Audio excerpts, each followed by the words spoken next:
welcome to Blackfeather Guild. Before we go in and say hi to the cast and get started with the show, I wanted to talk very briefly about viewer actions and a little bit about sponsors. So first off, there's a number of ways that you can actually actively participate in the show through viewer actions. One of the easiest ways to do so is through retweeting the game tweet. You should see that somewhere in chat if it's not in there already. But you just click on that link and hit retweet, and for every 5 retweets that we get on that, it will add a bonus to the cast pool and the game master pool. Now, in most cases, that's going to be an extra d6 that they can add on to any roll. Basically, a great way to use that is if a player is almost meeting a DC, but they're just not quite there, they can grab one of those d6s from the cast pool, roll that, and then add that to their roll. Basically, is how that works. Same with the GM. So that's one of the easiest ways that you can participate that way. Another way is through guild coins. That's our Twitch channel points. If you look at the rainbow colored icon, it should have the Blackfeather Guild crest on it. It should be right below your Twitch chat box. If you click on that, it'll show you all the different things that you can get with those. The biggest one being plot points. Now, plot points, you can see an example right over here. They all work pretty much the same way. It's just a matter of how big of an impact they have. So for the example, when we've got 2 plot points, the player of your choice gets something moderately helpful or unhelpful. Enter any suggestions for the GM into chat, or you can have the GM come up with something entirely on their own. So just choose if you want it to be helpful or unhelpful to the party, and that's kind of how you can use them. You can throw in your own suggestions as well. How those work: 1 plot point is something trivially helpful or unhelpful. 2 is moderately, 3 is very, and 4 is very to the entire party. So if you want to do something to help the entire party or really throw a monkey wrench in their plans, 4 plot points will do that. So that's guild coins. And then finally, we've got donations. So if you want to help out with keeping the lights on in the place, so to speak, there's a number of ways that you can financially contribute. One of those being coffee.com/Raven or Raven.rocks. You can see both of those examples down there at the bottom. Those are the addresses to do direct donations. You can also do Twitch subscriptions or bits. Those work the same way. And then finally, Patreon. We've got a Patreon, which you should see in chat here any second, if it's not there already. And our Bard tier patrons and higher get credits towards viewer actions every month that they can use on any show that they would like. You just have to let us know in chat how you want to spend those, and then we'll hand those out. So some very cool stuff. Before we hop over to see the cast, one last thing to mention is a couple things on this chart here. We've already covered the D6 and the plot points, but the triple crits, what that means is you can gift auto critical successes. And you can, it's triple because you get 3. You can divvy those out however you'd like. You can do 2 to the cast, 1 to the game master, all of them to the game master, however you want to do it. So they work much like the D6s. The cast members just grab that when they're available and they really need them and use them. So it's pretty cool. And then finally, the last one, introduce an ally or enemy NPC. Just give us a brief description of what you want this character to look like, kind of their character concept and a name, and let us know if you want it to be an enemy or an ally to the party, and the GM will basically take that and run with it. So really cool ways that you can participate. Lastly, I just want to take a quick moment to mention our sponsors. If you look at the logos down below, that's who's sponsoring this episode, and we'll talk a little bit about that before we introduce everybody as well on the next scene. So yeah, check all this stuff out, and thank them for supporting us, and thank you for being here and watching. Let's go say hi to the cast.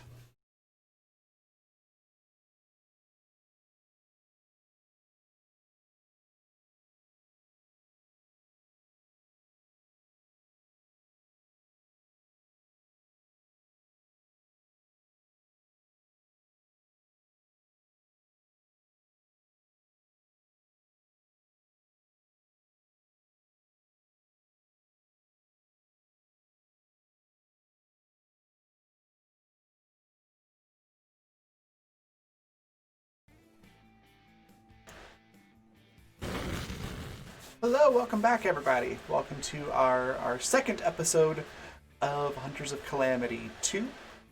We're going to do a recap in just a second of what happened last time, but before we do that, I'd like to introduce everyone, give them a chance to say hello, tell us a little bit about their characters, and special mention, we've swapped a cast member.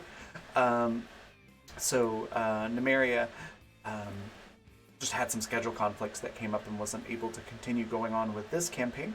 And so we're welcoming back Alex, who is a familiar face on the channel. So that's awesome. We're going to start at the top left with Zan. Tell us a little bit about Jebediah and yourself. Well, howdy, y'all. Yeah, I'm Zan. I'm a professional DM, content creator, and kind of storyteller, all around TTRPG guy for 5e, World of Darkness, storyteller system or story path system, a whole and a Apocalypse World, and a whole bunch of other games out there. It is always an absolute delight to be here.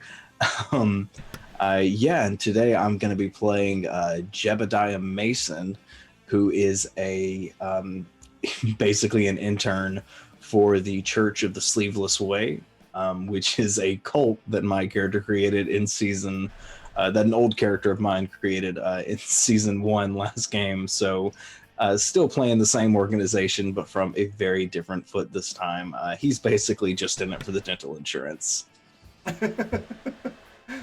Fantastic. We'll toss it down to Nikki. Tell us a little bit about MJ and yourself. Nikki, I'm really bad at this. No worries. My character MJ is just trying to make some money to get out of there, get her own place, own farm-like place. She hasn't really told anybody much about herself. She's just says she's MJ. Cool. That's a pretty good goal for living on Calamity. Yeah, being self-sufficient is definitely a good idea if you grow up there. All right, we'll toss it over to Alex. Welcome to the game. Tell us a little bit about Allison, quote-unquote AI 10, and yourself. No, she's not AI 10. Her Al. Oh, Al. Okay. Yeah. Is the shirt she goes by. So hi, I'm Alex. I'm a digital artist and tabletop player, mostly around here on the guild. And I post digital art and I do commission stuff on Twitter. Yeah, so I'm playing Allison, who is a ghost. Sort of, maybe. She is made from the memories of a dead woman, but not from the dead woman's memories. From the dead woman's 15-year-old sister's memories of that person. So yeah, she's a ghost who happens to be a robot, who happens to be missing her sister, who went missing, and is trying to find her out there because she went missing on a vault job. So Allison keeps helping out vault hunters until she can find some clues about what happened to her sister. Awesome. Head on up to Pat. Tell us a little bit about Wesley and yourself. Hey, I'm Pat. I'm a Tactric on Twitter and Twitch, and I am playing Wesley, who, if you saw the first season, you might remember. He is sober-ish now, compared to the first season, and I think and dealing with a lot of the shit that he stirred up on this planet during the world's largest bender. I was only just reminded last week, a successful vault hunter, as he actually did find one. So there's that. It's true. Of course, Dashing Dan is very much so downplaying that a vault has already been found, but it's really fun to see Wesley dispute that. All right, well, let's toss it over to IC Historian. Tell us a little bit about Lula May and yourself. All right, friends. Hello. How are we? Hope everyone's having a great night. I am IC Historian, and I'll be playing Lula May Jessup. Lula May Jessup is a weapon modifier. She has quite a history of coming up with some pretty extensive gun modifications and supplying them to people who are not super interested in the continued corporate takeover of Calamity until she was kind of raided by representatives of Danco, and then in exchange for rebranding herself to show how Danco really brings people to the light and the right way to be, she has been allowed to sort of continue to exist, but she is now rebranded as Lulamay's Lemonade instead of Lulamay's Lulamade. And now she sort of has been roped into various Danco corporate branding efforts as a sign that Danco truly can bring people to the right way to be, even though she is totally still 100% super shady underneath it all, and is currently bringing the crew to her lemonade shop, which is totally just a lemonade shop and not anything other than a lemonade shop. Absolutely. I mean, what even else would it be? And then last but not least, Michael, tell us a little bit about Amanda and yourself. Hello there. I will be playing Amanda Starr. I'm Michael Wayne on Twitter. You give me a clip, I'll give you a GIF. I will be playing Amanda Starr, who is kind of a monk, like think Fists of the North Star.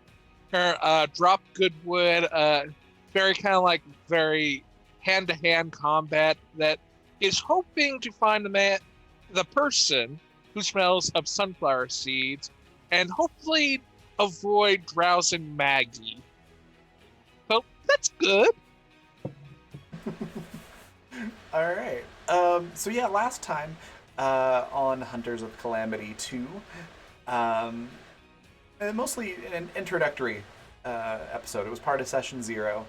And you all sort of got together because of Timothy or Tim Rackett, who was trying to sell everybody on this special Vault Hunter Academy program where you allegedly got some sort of training and equipment. You would go out and try to find where these treasure vaults might be. And then the stipulation was, I think you got 5% of the treasure, and the other 95% went to the Calamity Treasure, or Treasure Vault Hunter Academy, LLC, or whatever it was. That's where the other 95% went for, things like equipment and training and all these other, inflated expenses that were on the pamphlet in the really fine print. But while you were there, Timothy realized that Wesley was the Wesley, and got the heck out of there pretty quick. Everybody grabbed a box of this equipment, which was mostly like Halloween costume type stuff. But they all did have their own map, and the maps were somewhat crude, but they'd have things like one had definitely not a dire dog den, with a little question mark on it. I forget what some of the other ones were that I mentioned last week, but one of the ones that stood out the most was there's just like field of little dots, and the little legend next to it says definitely not a minefield. And there's like a little X where they think the treasure vault might be in the middle of that field. So there was a lot of things like that that you all got. But as soon as Timothy ran out of the room, everybody kind of figured it's probably a good idea to get the heck out of there. As you exited the building, Foxy's bar, you saw there were some Dash and Dan security officers on the other side of the street that Timothy was talking to, and you saw that Timothy had foolishly left the keys on his very expensive Jeep, kind of like a super fancy, all the bells and whistles Jeep Wrangler type vehicle. And you all managed to hop in there and speed off. We're glossing over a lot of failed rolls and interesting things there, but you all managed to get in there and drive off. And I think you eventually did find the red button that's the nitrous for the Jeep. And yeah, we're going to fast forward a little bit from there. The Danco guys were not anywhere near close enough to you to follow your tracks. So you managed to get to Lula May's lemonade stand, and at that point, Cersei, I think we're going to have it that they kind of decide to check out. They're like, I don't think this is really for me. Maybe I'll catch up with you all later. And they sort of left to go about their own business until some of the heat dies down from what just happened. But as you're all there at the lemonade stand, imagine after talking for a little bit, trying to do some game planning, Allison or Al, how would you like to describe your entrance into the building? Allison, well, it's really hard not to notice her. She is a 6 foot tall, not particularly masculine or feminine looking, very like surprisingly close to human, like proportion wise and stuff. Robot with a sort of a bluey gray sort of tinge. There's like scratches and scrapes. The underparts are fairly dark. Um, Half of one of her sleeves on her jacket and sweater are missing. It's like a dull red hooded sweater under about a knee length dustery style jacket, and like sweatpants that have been like taped up around the bottom so they don't catch on things. And a very, very large sniper rifle across her back. And her two lines are kind of like one goes horizontal, one goes vertical, and they're kind of like looking, making it obvious that she's looking around, sort of thing. And she's looking around. It's like, hey, where's Lula May?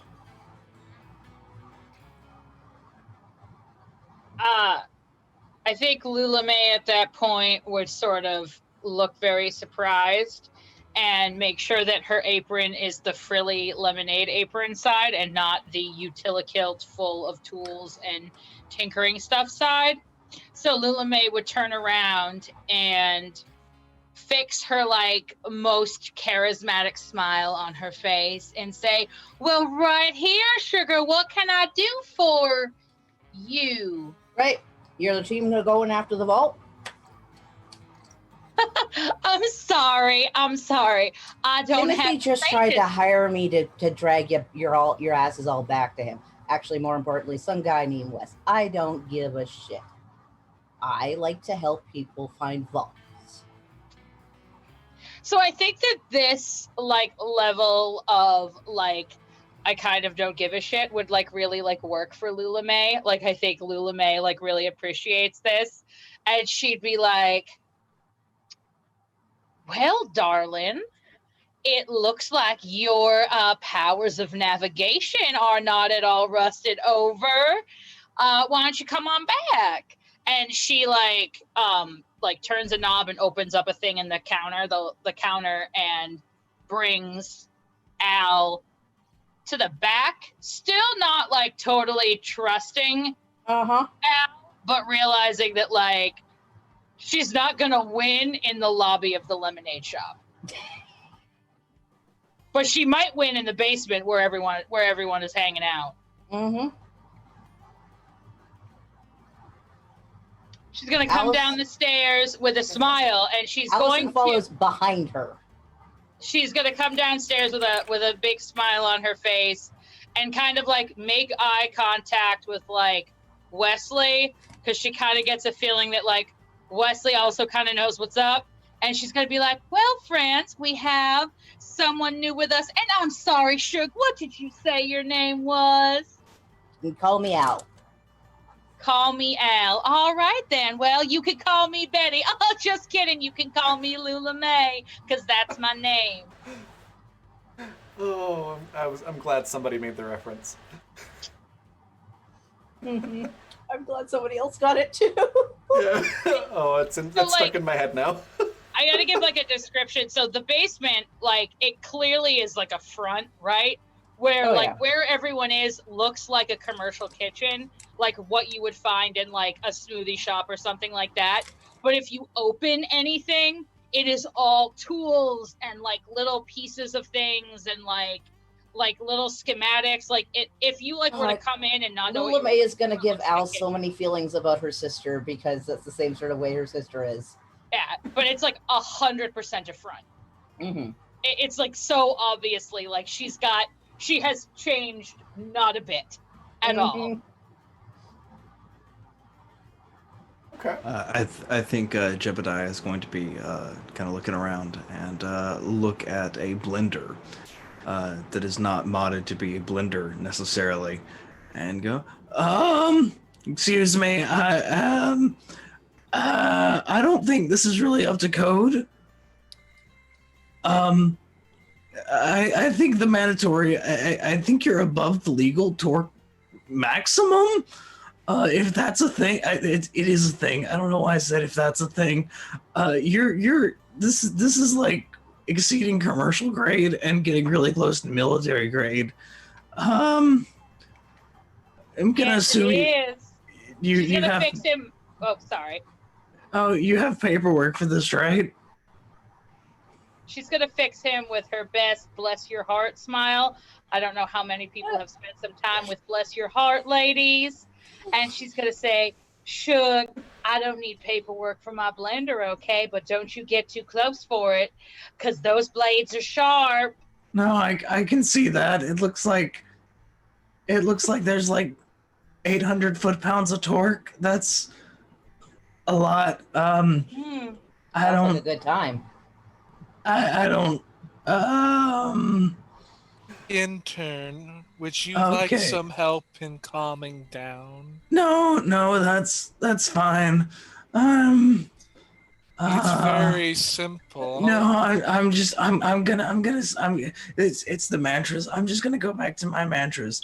Sleeves are the root of all evil. They hide the good intentions of our shoulders from the world around us.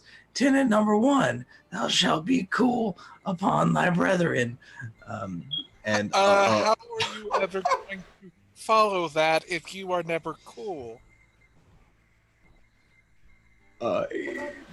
Just going to, I think he's probably on like Tenet 4 around that time. Oh, that's new animation, Raven. That looks lovely. Thank you so much for the tip, Hildian. He's going to be on like Tenet 4 by that point and just stop. Lula May's gonna gently guide him away from the blender with her arm that it looks real nice, but is real, like, clear in its intention. That she's not going to produce no paperwork for no blender. Sorry, real quick. Thank you so much, Hildian, for that $15 tip for triple crits. Just let me know in chat how you would like to distribute those crits, either to the cast or to me if you'd like. You can split them up any way that you would like. But thank you so much. I think the cast has got some opinions on it. MJ is going to see if her little communicator that she got in her adventures kit wonders if it could go into the blender. Oh, it'll absolutely fit in the blender for sure. Are you going to try to blend it up? Yes. Okay. Yeah, you hit the power button, and yeah, this thing, it's a super blender. So it does start to like chip away at the casing on the outside, but it's mostly just sort of bouncing around. You might have the thought, maybe if I add a little bit of liquid, it might blend up a little bit better. Lula May is going to turn around and she's going to have a pitcher of lemonade, but also the official Danco tool that she, of course, has lifted off of a Danco executive that wasn't smart enough to realize that she was shady. And she's going to go, darling, pick your poison, sweetheart. Which one would you like? The screwdriver. She's gonna hand MJ the screwdriver and pour everyone some delicious lemonade. Thank you, but no thank you. My past experience was negative. Lady, I don't got no mouth. At the speed this blender can operate at, I'm pretty sure this is not actually lemonade anymore. This is something. This is molecules. Yes, it can transcend its station to something more. Also, by the way, Cast, you just got 2 crits, and I got the third one. So now we've got 2d6 for the cast, 2 crits. I've got 0d6 and 1 crit right now. Thank you again, Hildian, for that very generous donation. Jen, go and look in the Zoom chat. Uh-oh. So it's Wesley will take some of the lemonade. Trashing that's probably a good idea. She's got the right idea behind it. It's most of the Danco stuff I've seen before. They just give it to you and then track you with it until you do their job for them, and then show up and try and take shit. So we must be prepared for a battle then. Or we could just blend all of these things. Yeah. Oh wait, Kit, did you ever tell me why were you looking for me and calling my name out in front of people that don't like me? Yeah, there's a little bit of a leadership vacuum in the church at the moment. You see, Merc, he decided that it was the right time of year. He created a new holiday called Find Yourself Day, and we lost him. It's ironic, I know, but while we're looking for him, he's apparently really good at hiding. And so while we're looking for him, we kind of needed you to step in as interim, because otherwise it's that fucking robot. And that robot's a fucking nightmare. Like, it's a narcissist, and that's on its good days. It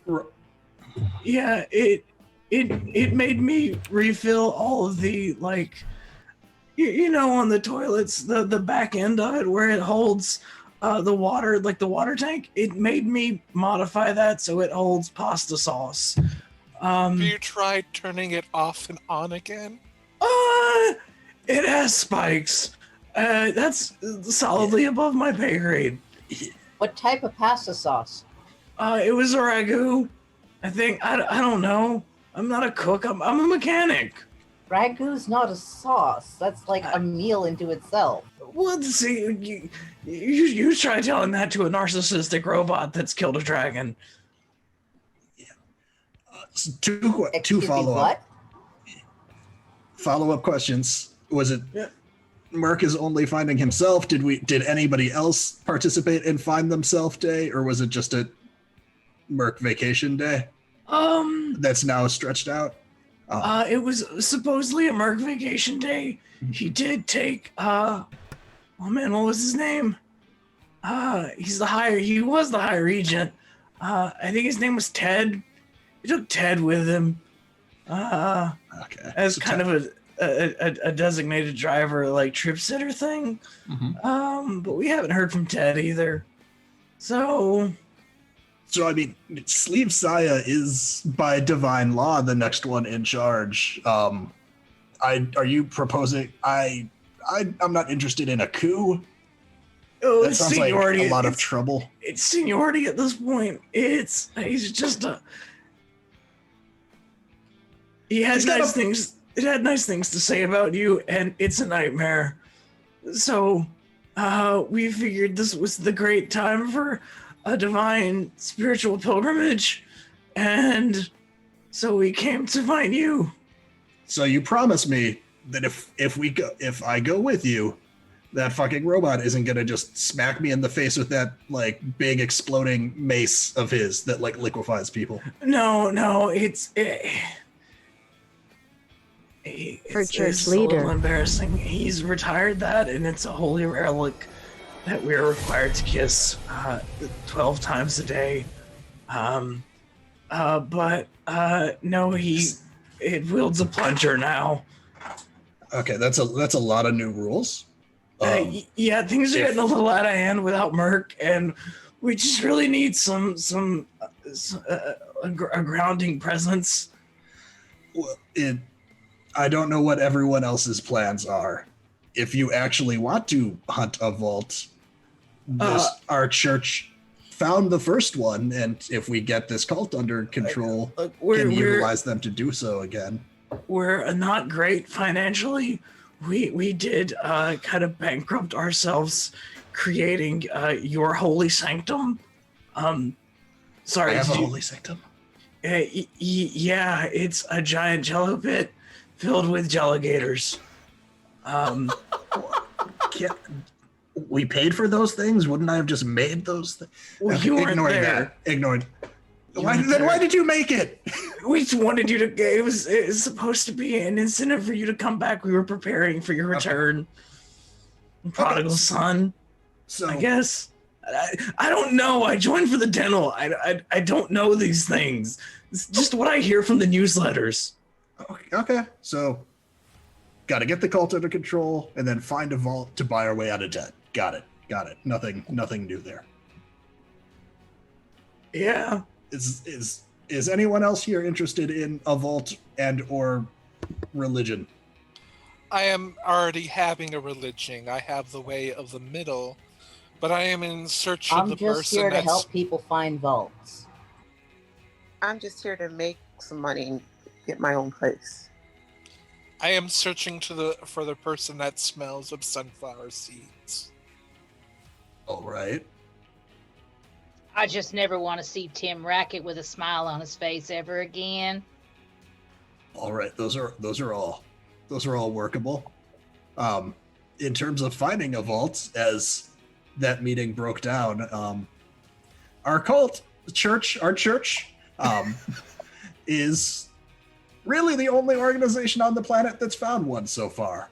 Yes, there was a dragon. Yes, we killed it. I thought we killed what's his face? Company guy, smiling Sam. Don't worry, that just allows you to kill him again. I thought we murdered him, but I guess not. So he may still be a problem. But we've got that. We're 1 for 1 with vaults, so we're a much better bet to go with.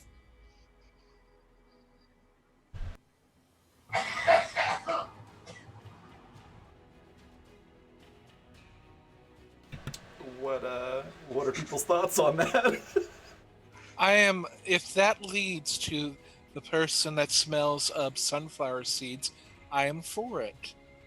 But that is who I am after. I thought there would be a possible lead, was why I was in that bar. Well, if I may, and I may, because it's my damn kitchen, y'all are standing and hatching this plan. I don't suppose that many of us have much of a choice. If there's one thing I know about Danco, they have a very rigorous re-education plan that I don't think really any of us are that particularly interested in following through with. So it is perhaps in our best interest to, at least for now, follow through with what we promised. Dear, sweet Tim Rackett, and go after this vault. And if we have to go to your organization, Wesley, in order to do so, I suppose that's just what we have to do. I haven't. Wait, so you're Wesley? Are you looking to kill Wesley? No, but Timothy tried to hire me to drag your ass back to him. And you're not going to do that? I have absolutely no interest in helping him. Then yes, I'm Wesley. Hello. Hi. Okay. Yeah, fuck that guy. Hi. So, it sounds like your plan so far is to destroy communicators that that you got from Timothy, and head off to the quote unquote church. Well, To MJ get is started able, there. MJ knows how to like look inside these things now with the right tool, right? Potentially, yeah. Do you want to try to take I it apart? can also Yeah, hack she's gonna try to things. take it apart. Okay, cool. Oh, right. That's why the screwdriver. Yeah, With good you at now. blending it. Okay, yeah. So that'll be a mechanical engineering roll, and we'll see if you're able to take this thing apart.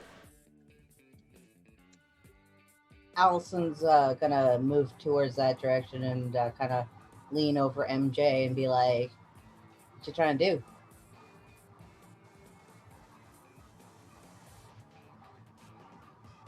Trying to take this apart and possibly find a tracker or anything valuable. The tracker's gonna be easy. It's probably gonna be right in the programming. Should be But- near the battery, wouldn't it? Allows us to have an additional battery source. Possibly, but most trackers don't need that sort of thing. Most of the time, they're just like upload trackers, so they just track you whenever it connects. Which engineering do I roll? Mechanical. Okay.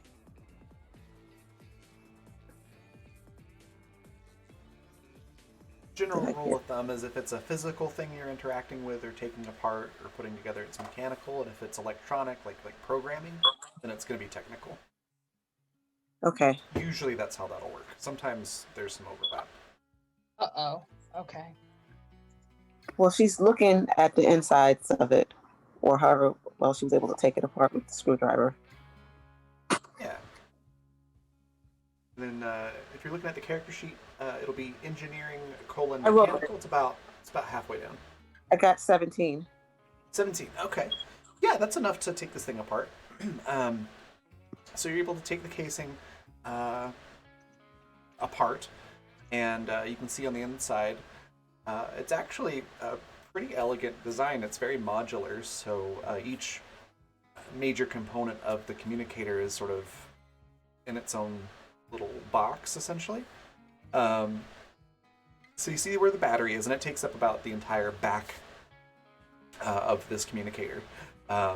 So it's somewhat thin, but it takes up the entire back casing. And then, yeah, you can see a tracker that is, it's got a little green LED on there that's blinking. You can see the speaker, the microphone, and the transmitter and receiver. And they're all pretty clearly labeled with decent wire management. A well-constructed communicator. Okay, so I found a tracker. Should I take them out and put them somewhere so they think we're all like in a building, or what should we do with them? It may be best to put it on a bird or traveling creature so they are going zigzag while we go zigzag. It's an idea.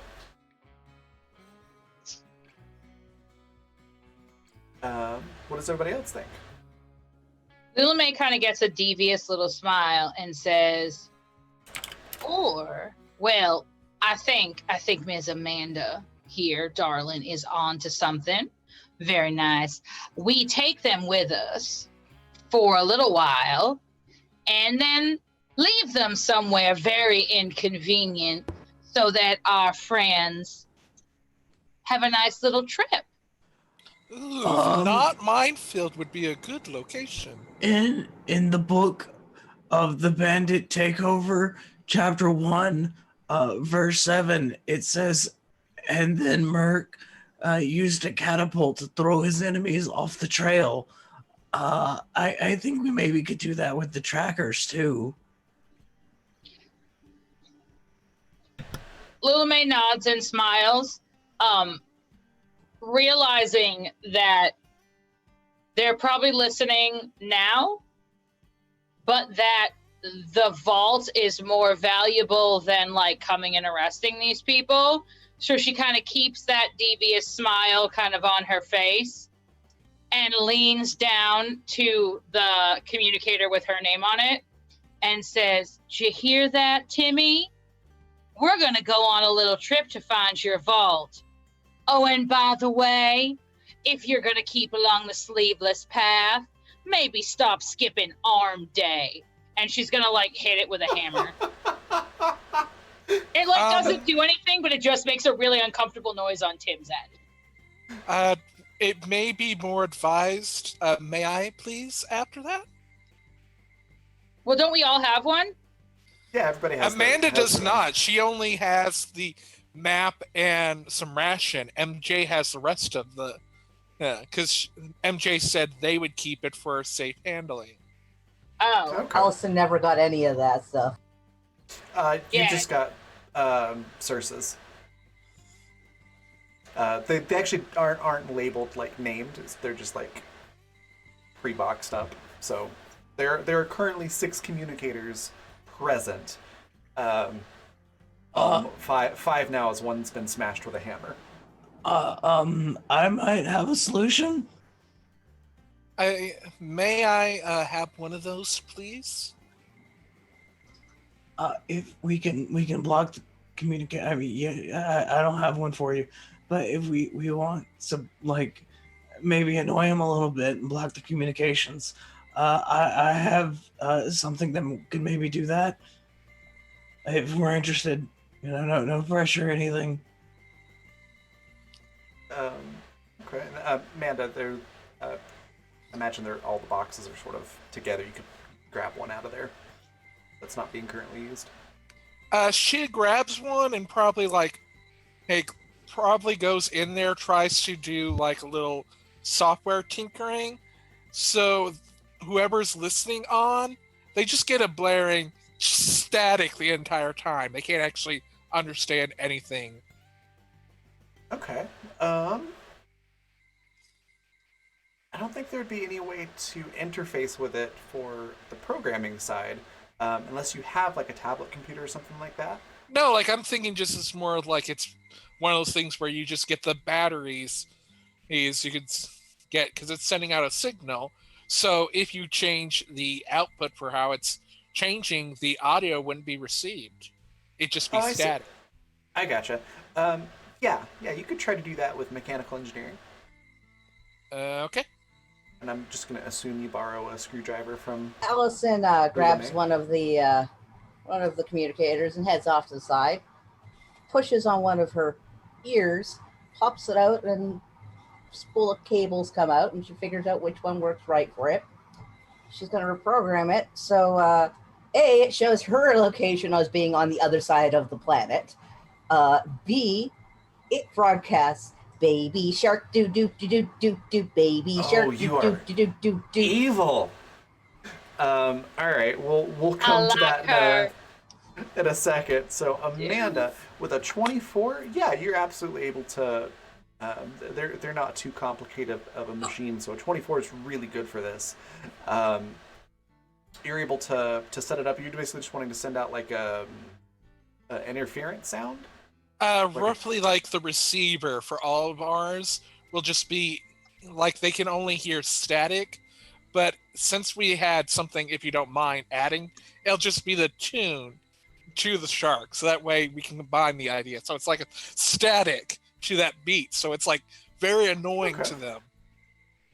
Okay, yeah, you're able to do that for the specific one that you have in your hand, so it's sending out static now, and then for Al, let's do a since you're able to interface into the little chip that's in there. Let's do a technical engineering.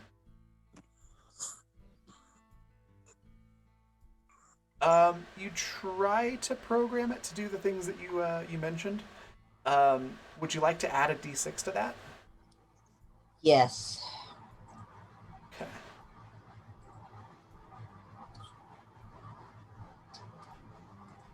Okay, so 17.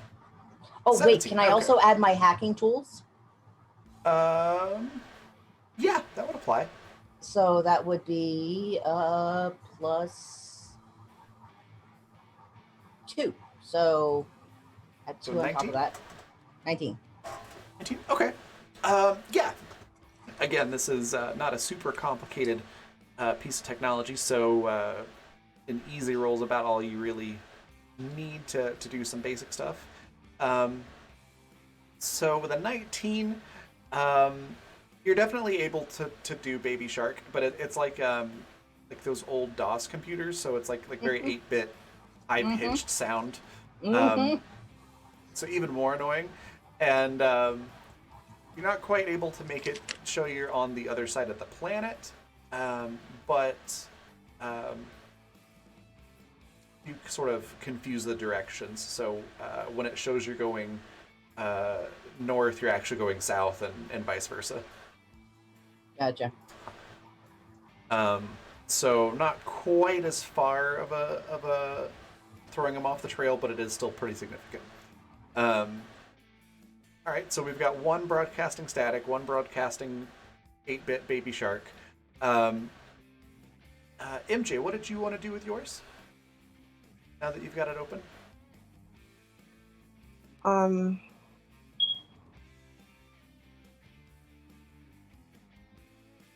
of course, she's going to take it out of the thing and probably look at what everyone else is doing. And can she? She really wants to blend something up. Can she blend hers? Yeah, absolutely. I love that. Um, so yeah, you can like just toss some a little bit of lemonade in there with the one that was already in the blender, and yeah, it as soon as there's some Yeah. liquid to grip onto things, it turns into electronic sludge. Yeah, she really Pretty wants quick. to destroy it. Okay, The symbolism. all right. Ulame will remember this appreciatively. Okay, so just keeping track, we've got one that's broadcasting static, one that's broadcasting Baby Shark, one that is completely destroyed, one that is still open. So that's what, 4? So there's 2 more. Can I just break Mind's tracker? Yeah. I mean, this seems fine. There's no need to fucking like overkill this kind of thing. Just disable the one thing I don't like. Okay. I'm not even gonna make y'all roll at this point. You've taken enough of these apart to have it down pat. So you open it up. Are you just gonna like snip the tracker off of it? Yeah. Okay. As soon as you snip the wires, the transmitter little green LED goes out. It probably takes like 4 or 5 seconds because transistors, but yeah, it goes out. Would you say the transistors are twisted? Sure. Twisted so yeah, sisters. Yep. Now you've got a communicator. The default frequency is just to Danco, but you're able to easily take that limiter off essentially. So you've essentially got like a long range walkie-talkie now with multiple channels. Okay, so that leaves one open and one untouched. It may be advisable to have one going in a wild location to really confuse them. And I can just punch another one if that make things simpler.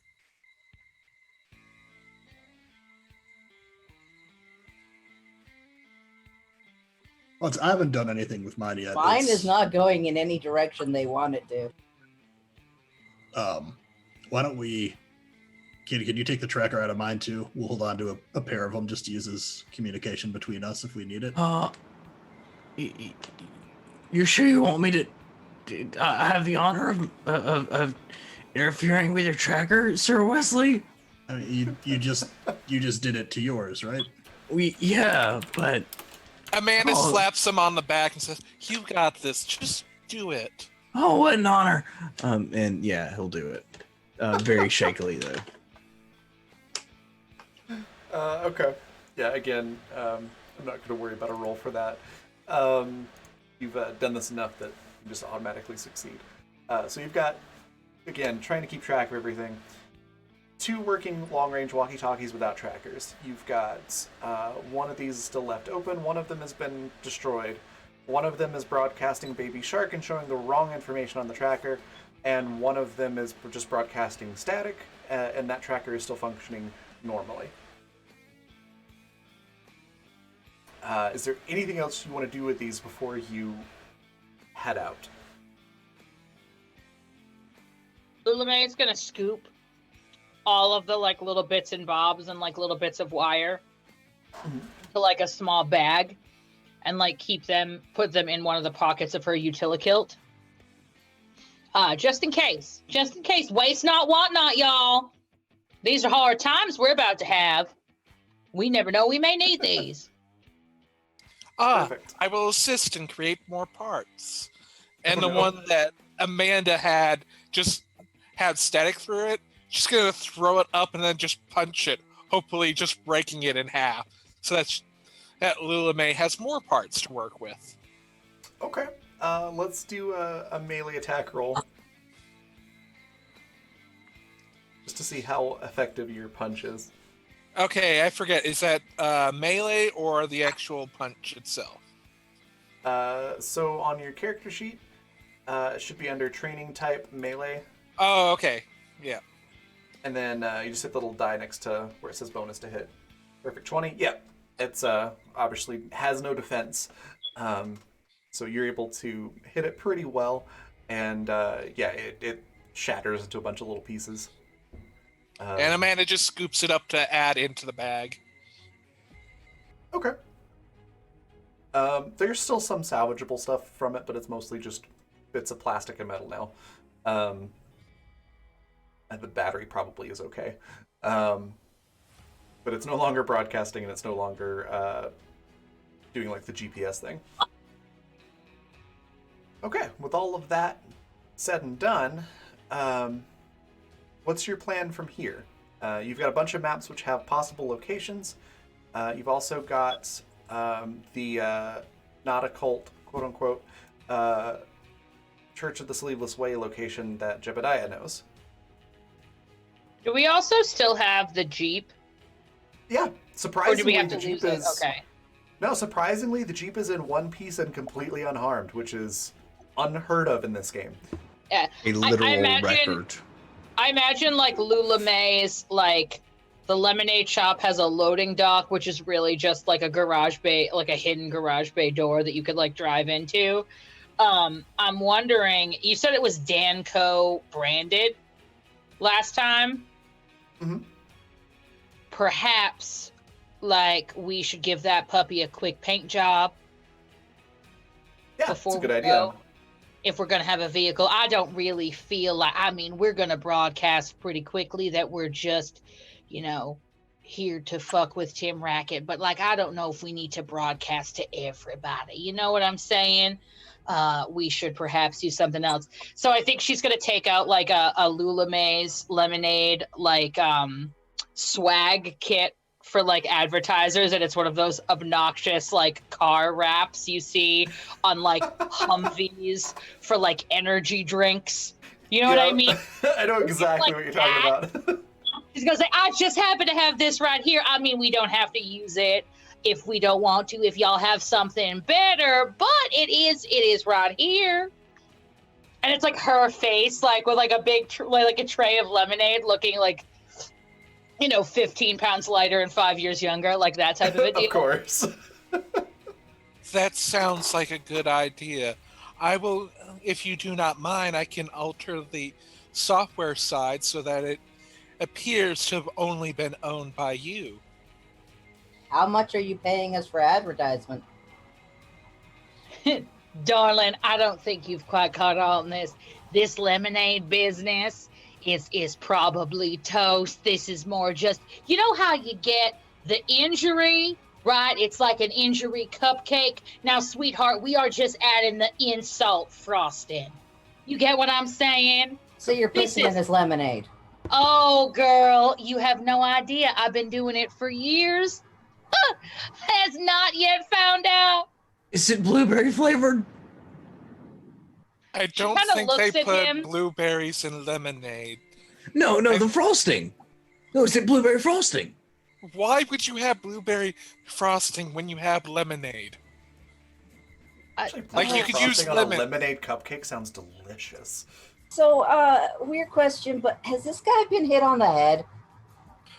He is an intern. They Yeah. get better over time. Not in the last hour or so, at the very least.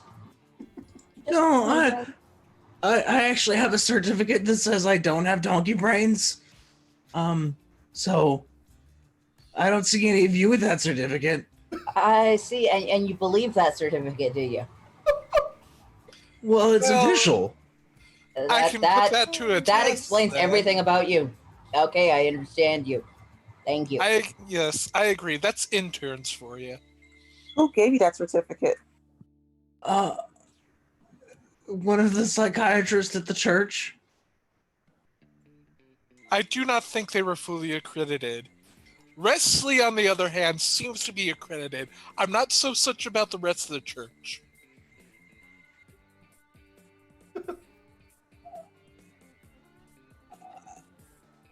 That seems hurtful. And I'm gonna go back to saying the mantras of the church. That reaction was priceless, Pat. Okay, so quick question: are you sticking with the energy drink wrap thing for the vehicle that Lula May has on hand? Are you Yes. gonna modify it at all, or are you gonna paint?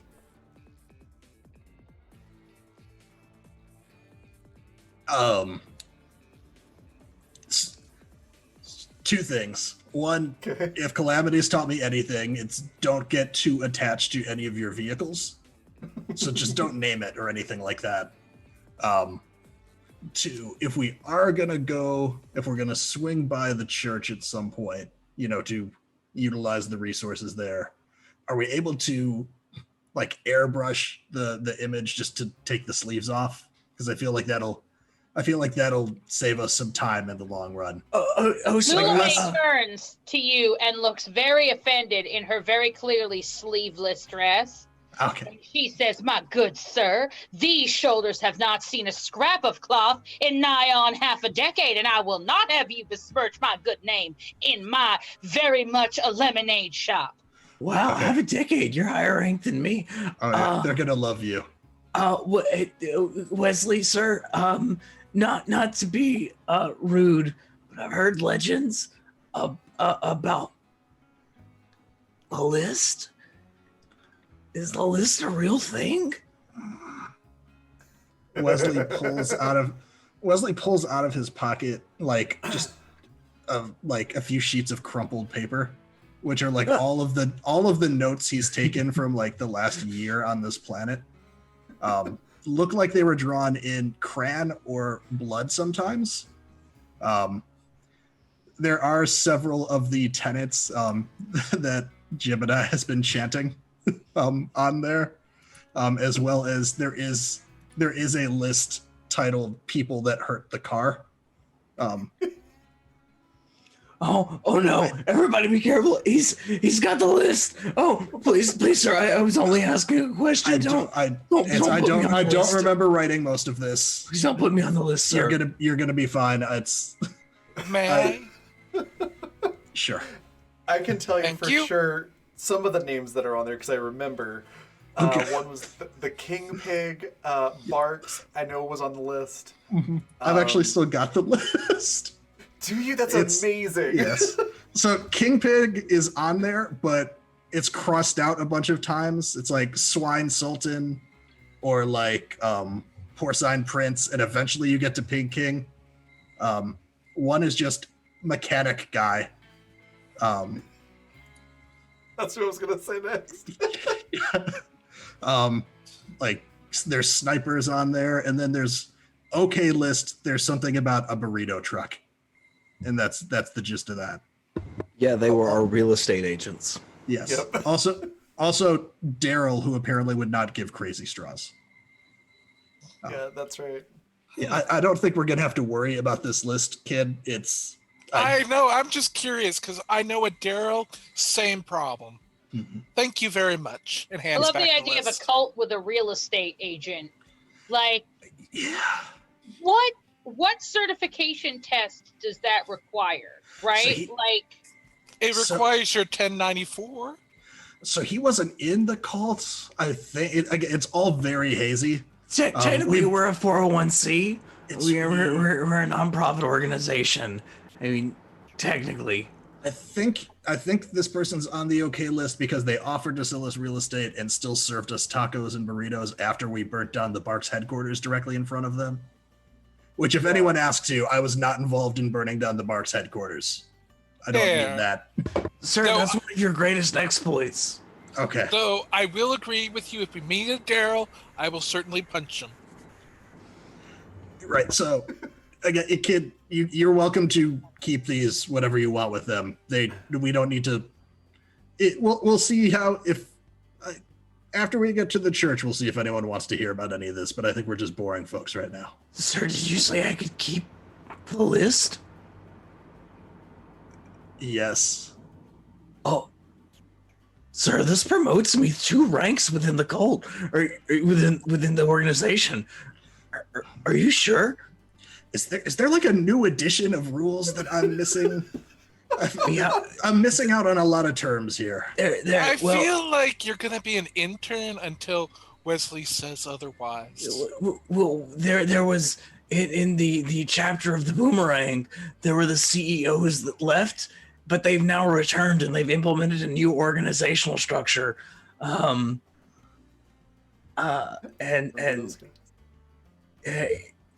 so yeah, now they've implemented a really weird hierarchy. So right, just out of curiosity, when we get back home, am I going to be treated with this level of intense reverence by everyone? Well, sir, as the ranks increase, the amount of reverence they're obligated to show you decreases ever so slightly. But perfect. you're at the rank of Zircon Tortoise, which is among the highest ranks. Intern, I'm just a cardboard carp. I have almost. But if you were to give me the list, then sir, I would be a granite mongoose. So I would be contractually obligated to show you slightly less respect, but you're my hero, so I would still probably. Intern, you could have just said no. Now, darling, how many candles do you have to sell before you get to the rank of Amethyst Gorilla? Because I would really like to meet my goal and quota, but before the end of the fiscal year. Amethyst Gorilla? No, we phased that out like last year. Let me guess. It was King of the damn Hill. candles. No, we don't.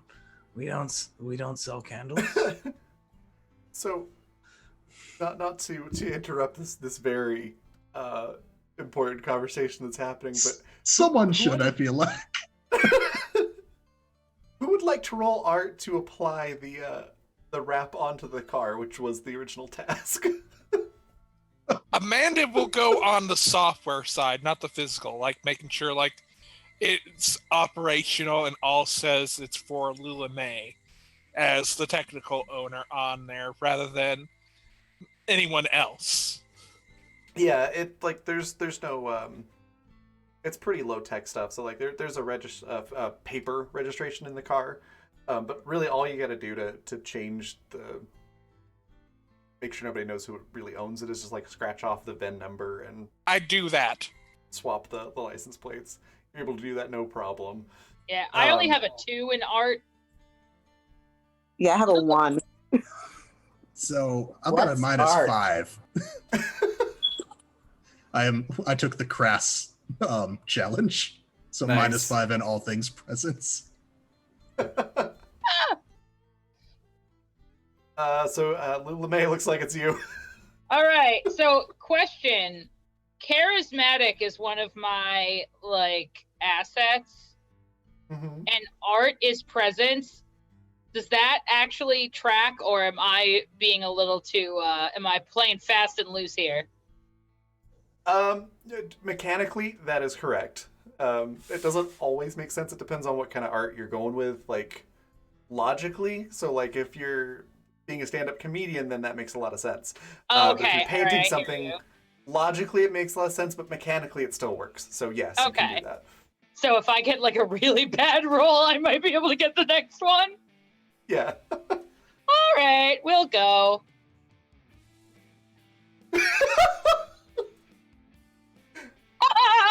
Well, I would like to turn everyone's attention to the aforementioned charismatic asset that I took during character creation. And we're just going to try that out now. Watch it be like a 2. Oh, it's much better. Oh, it's way 14. better. Okay. All right. So, like, she starts doing it, but, like, it's upside down, and she gets, like, her mouth, like, looking like this, like, horrific, like, Alan Moore Joker skin, and then really quickly, before anyone can see, she, like, peels it off and starts going again. And it looks, if you were thinking about, y'all, I think I got it. If we were gonna score this on a scale out of 20, I would say it was like a 14. So you know what they say, C's get degrees, y'all. Here we go. I thought a 15 was a C. Oh, I graduated from. C minus. I graduated with a 4.2, so please don't undercut the work that I put in. I'm going to, because I don't know how you're accredited. So, okay, with a 14, you need a 15 for an easy task. This isn't really easy, but you're level 2. I'm going to make it a little bit easier on you. So, at a distance, it looks fine. If you're, like, a few car lengths away, it looks pretty much fine. If you get up close to it, there's so many bubbles in this vinyl wrap. It looks like bubble wrap. I mean, it's gonna be on fire like before sundown. So like, okay, like we just Probably. go with this. It is what it is. If anything, that's generous. Yeah. We make it Yeah, out of the so- city. I'm gonna count this a win. Yeah, it looks really rough up close, but from a distance, it looks fine. Okay, so you've got your communicator situation figured out. Now have a car that's less traceable. You've got seven different locations that you can start with. 6 being the locations on the maps, and 7 being the Church of the Sleeveless Way. Is there any other supplies or equipment that you want to get before you head out? Because all of these locations are far away.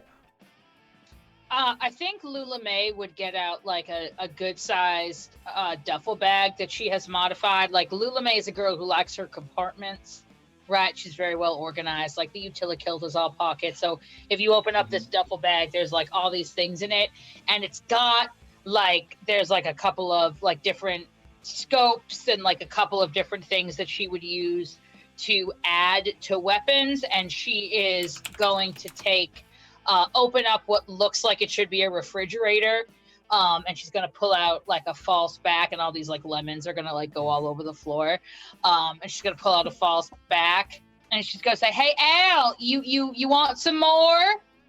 There's some here." And she like motions to the lemons, and she's gonna take out a like beautiful gun that is her baby, and it is like a pearlescent white with like dainty like baby blue writing along the side in like this like beautiful script, and it says Old Bessie.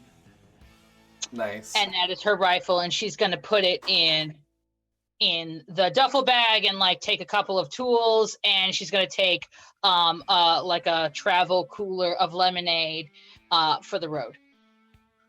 Okay. And this pistol, would you say it's like a a high caliber pistol, like a hand cannon type deal, or more just like a regular handgun? It is a regular handgun. I actually put it in my character sheet as a rifle. I don't know like what difference that makes, but that was sort of above the table. But it is like regular. She has added a really nice sight onto the top of it so that it can be a little bit more versatile, but she's not a particularly like, she's not much of a meat shield, you know, so it's a little bit more like it shoots fast, it shoots pretty far, but it's not something that she's gonna like lay down and line up a shot with, right? Okay. But it is definitely clearly her pride and joy. So are we talking like a circuit judge revolver? I don't know what that is. Circuit Dredd. judge. What a circuit judge revolver is? It's a revolver that can alternate shots within the same cylinder between 45 caliber ACP rounds and 410 shotgun rounds. So you could feasibly load up alternating rounds of shotgun and long range 45 caliber, or if you were thinking ahead, which I would recommend, you could load up 3 rounds of 45 caliber so that you could fire while your enemy approaches, and then switch to the 410 shotgun as they are within melee range. If you're into something with a little bit more accuracy and a little bit more heft, you can also go with the original Judge model, which is a long arm instead of a sidearm. In Lula May's eyes right now, you see like big anime hearts. Like without realizing it, Jebediah has just spoken like Lula May's love language, and she's gonna go, "Oh, Shug, if only you had made your way up to Amethyst Gorilla." And she's gonna smile at him and open up and to show that she has definitely modified it to take multiple different things, because that sounds better than what I had written on my character sheet. So we're gonna go with that. And yeah, so it is like a little bit more versatile, but it's not like the BFG. You know what I mean? Like We it's- forget I am from Mississippi. Firearms are my native language. But she just like sort So- of like she's imagining like Jebediah being like half a foot taller with like 50 more pounds of muscle, and like, you know, just imagining that coming out of, you know, not an intern, and just sort of sighs for a moment and goes, "Oh, Shug, bless your heart, you just know." So the reason I ask is for stats. But that was all gold. I loved all of that. Okay. Um, Sorry. So, no, that was all perfect. But I just want to make sure I get you the right stats for it. Yeah, the interchangeable ammunition type would give it a +1, or the scope could also be considered a +1. So you can do either one, really. This being like a personal item, basically giving you a free +1 item. If you do the interchangeable, then with it being a 45, you're looking at probably like a D8, which can be short range. And then the shotgun blast is pretty much point blank range, and would do a D10. Okay.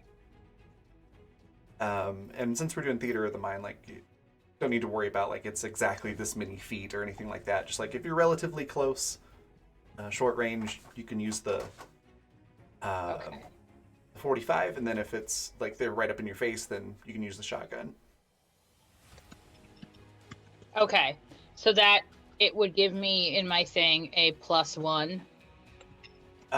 Yeah, so it's basically Under where it just... says points under training. No, so Kidding. what it is, I'm just getting to the that section in the book. So basically, that's a how many upgrades it has. So it's upgrade Okay. level 1. All right. So it has a number of effects 1, which puts its cost at about 1,000 above the base cost. Okay. And so then if you were to add something else to it, it would cost, it goes up to 5,000 to add the second effect. Okay, I hear that. I get you now. So somewhat similar to if you ever played like 3.5 D&D or Pathfinder, it's a similar upgrade structure to that. All right, fabulous. Well, I appreciate that. Thank you. Sorry about Yeah. that, friend. No worries. That's probably going to come up quite a bit with, especially with you doing modifications, and this being the type of campaign it is. So yeah, whenever you get a base weapon, you can upgrade it pretty much as many times as you want, as long as you can afford it. It's just each upgrade on top of the previous one gets more expensive the more you do. All right. Thank you for clarifying that. I really appreciate that. Yeah, So, no problem. Bessie is like, oh, Bessie is not, it's not going to bring down empires, but it is just, she's been with me through a lot. And she kind of like pets it gently. Thank you so much for that $8 donation. From Michael, so that is 3 plot points. The intern has a flask of special sauce to offer. It is engraved, "Be cool and party on." So, Jebediah, you have a special flask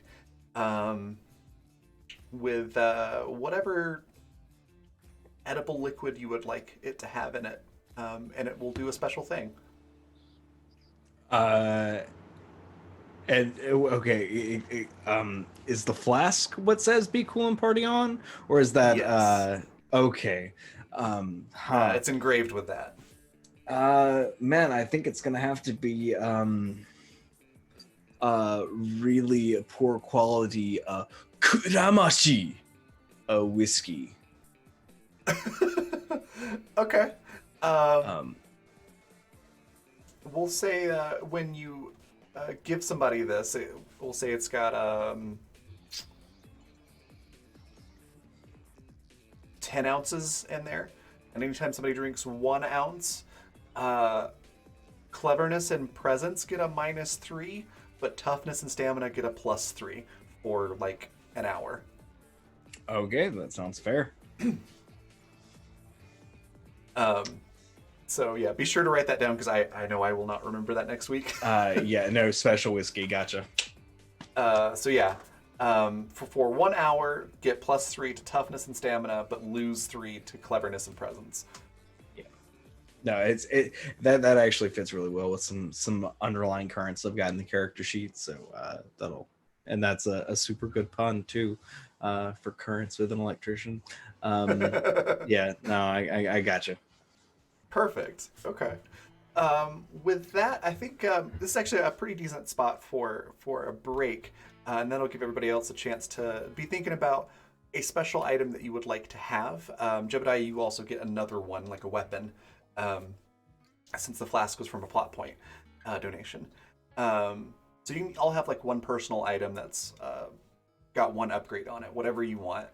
Be thinking about that while we go on a 10-minute break. And then when we come back, we'll cover what those are, and we'll get you on your way to your next destination.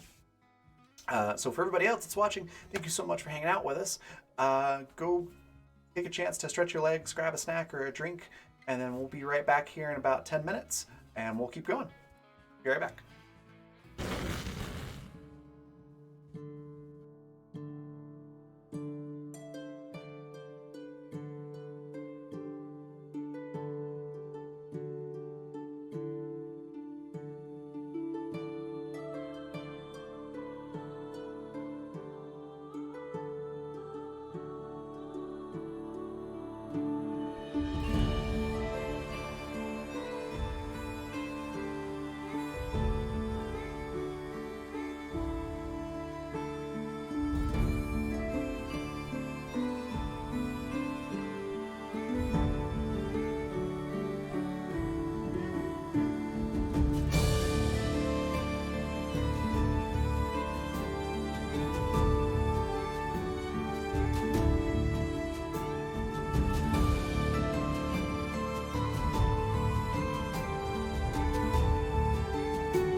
And we're back.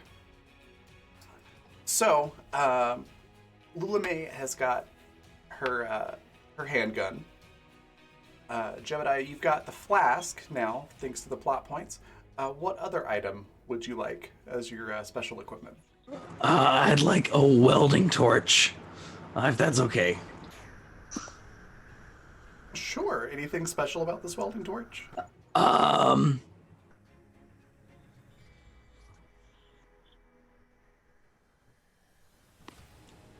yeah, I'd like for it to have a long range attachment.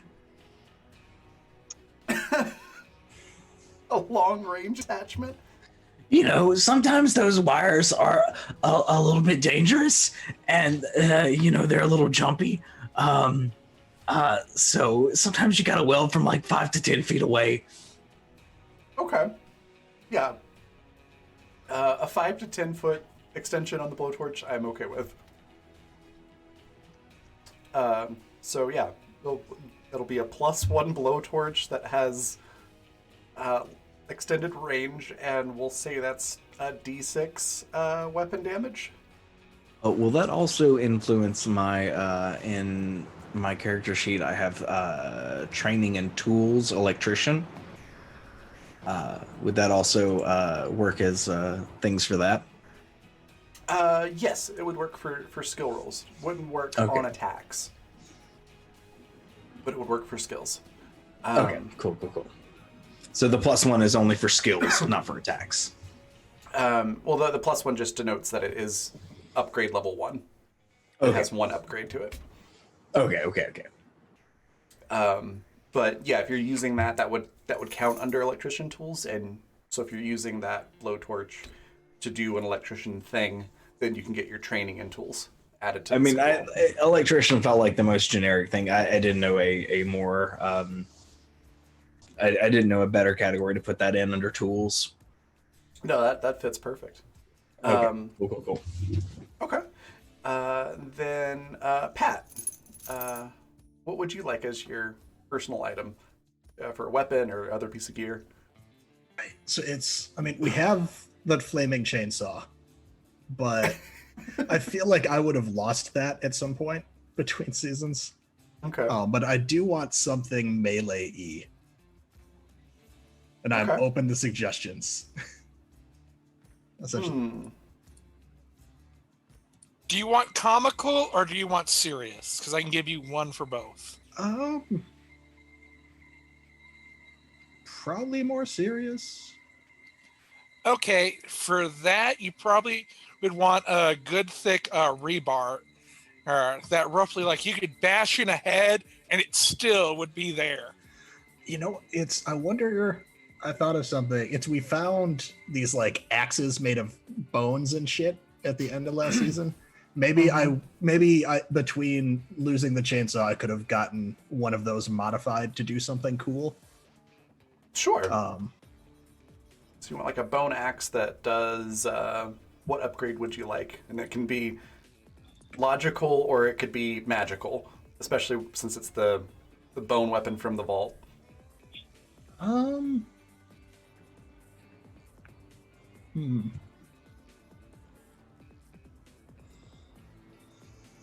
So I have 2 ideas.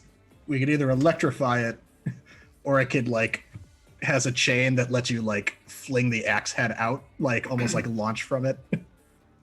Because I should probably have something for range at some point in this game. Yeah, Instead of just shotguns and stabby things like I usually play with. Yeah, we'll see. It's got a chain on it, so you can launch it out like point blank range, like shotgun range. So you can hit something, maybe 15 feet away from you. Okay. I am happy with that. Cool. And that'll be the bone axe. It's probably going to be like a D10 weapon. It's those things were nasty. All right. Amanda, what is your personal piece of equipment? These are yo-yo like police cop yo-yo that are part of their gloves that have shield attachments so that they can use them either to kind of attack someone or defend themselves, which I already got about 2 training in yo-yos. Okay. So figured just like it's shielded, and so it's kind of like it's modified to help block against special weapons as well as regular bullets. Okay, so you could use that like kind of like the same range as that axe. So it's not an immediately melee range. You could do um, a very short range as well on the attacks, and it's probably a D6 weapon. And then you have the option to use it as a shield instead, and that would give you a +2 to what is it called in version 2? Block. Would you be okay with deflect instead? Because I feel like a shield deflecting a bullet. Like I can understand if block is more appropriate. I'll tell you what, we'll split the difference and say +1 to deflect, +1 to block. Thank you. Yeah. All right, and then Nikki, do you have an idea for your item?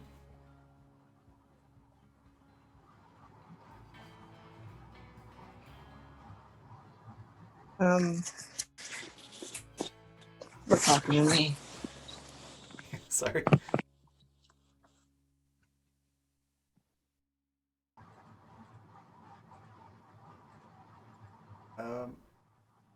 Might be muted. I couldn't quite hear that. Were you talking to me? Yes. Yes, there we go. Yeah, do you have an Okay, idea for So my weapon or equipment?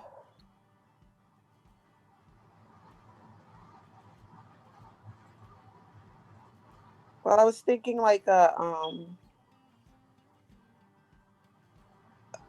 do you call those things? Like the things that have like a screwdriver, pliers, Multi-tool. Oh, like a multi-tool. yeah, a multi-tool. Yeah, Okay, yeah. but like a really good or different one where she could like just, if there's somewhere she could take like a rock or something or a wire or something and make a stabby wire with it. Does that make any sense? She's a MacGyver. Like a multi-tool Yeah. that's got some like garrote wire in it. Yeah, that would work. Like a melee multi-tool. Yeah. It's got like a dagger. It's got like a small dart. It's got like a wire. So the Omni tools for Mass Effect, but a little bit more Yes. grade. Yeah, something like Okay, that. okay. Not as I've got Mass Effect. I got something for you that'll work. So let's call that it's a multi-tool, so that'll give you +1 to mechanical engineering rolls if you're using that multi-tool. And it can also create improvised weapons from virtually anything around you, which will do let's see, D6 damage. Okay, I'm writing this down. So basically just find something around you and you can make it into a weapon really quickly with that multi-tool. Yes. It'll do D6 weapon damage, and then at the end of the encounter, it falls apart. Okay. Excuse me. And then, Alex, we'd already talked a little bit about your special weapon. Are you still wanting to go with that? Oh yeah, I've already got it named. I even got the ability named. Okay, cool. So to refresh, I also took another ability sort of thing, doing with my points that I wanted to run by you real quick. okay. Oh wait, no, I removed it. Never mind. Don't worry about it. Wait, oh yes, there it is. I have something for an attack, as a tech attack, called Hack the Planet, Okay. where she plugs her brain into something, and that's what I'll roll for attacking to hack. Okay. Give me more information. What is this doing exactly? Basically, it allows me to roll a hacking roll as an attack roll. That would be a little broken. Because you get way more skill points than you get training points in this game. Um, so you can still do the sniper rifle, and that would be a +1. And the special upgrade is that you can roll tech engineering and spend a stamina point to Yep. basically like overcharge it I have with your that own energy. put into a training point as the last shot rail, basically as a magic attack to remove the so it removes the dot of stamina. Removes the, what was the last part? The dot of it uses up a dot of stamina at each time I use it. Yeah. So it would be a normal like D10 sniper rifle. I think is what we were going with. Or one d8. I went for the 5-shot.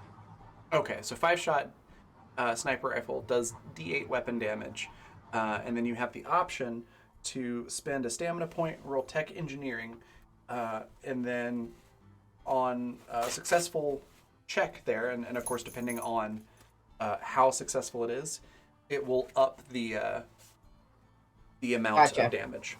So you'll roll multiple, or extra, I should say, weapon die. Based on how many for, successes. Yeah, essentially, yeah, based on how well you roll. Gotcha. I'm going to just add this to my notes. Okay. And some of that's going to be situational as well. So it might do more or less depending on the situation and the enemy. But yeah, okay. So I think that's everybody's special item. Was there anything else you all wanted to grab on your way out? Amanda probably would grab some water and plant one of the blade birds in front of the place so it can possibly grow into a raven flower. Okay. Yeah, you're able to do that, no problem. Just like in the front yard of this place. And with that, you're set to go. Which location are you going to first? Are you going to the Sleeveless Church, or are you going to one of the spots marked on your maps? Or somewhere else? You want to go somewhere else? Yeah, I won't push too hard either way. If we go to the church and get them in order, we might be able to use their resources to get to some of these places, or at the very least avoid. Like they're a spirited bunch, and when that doesn't have a focus, they become a violent bunch and start roving around. So May we go after the location that is closest to them, so that way if things go afoul, we can go to them. Any enemies that might be following us, they have something to attack.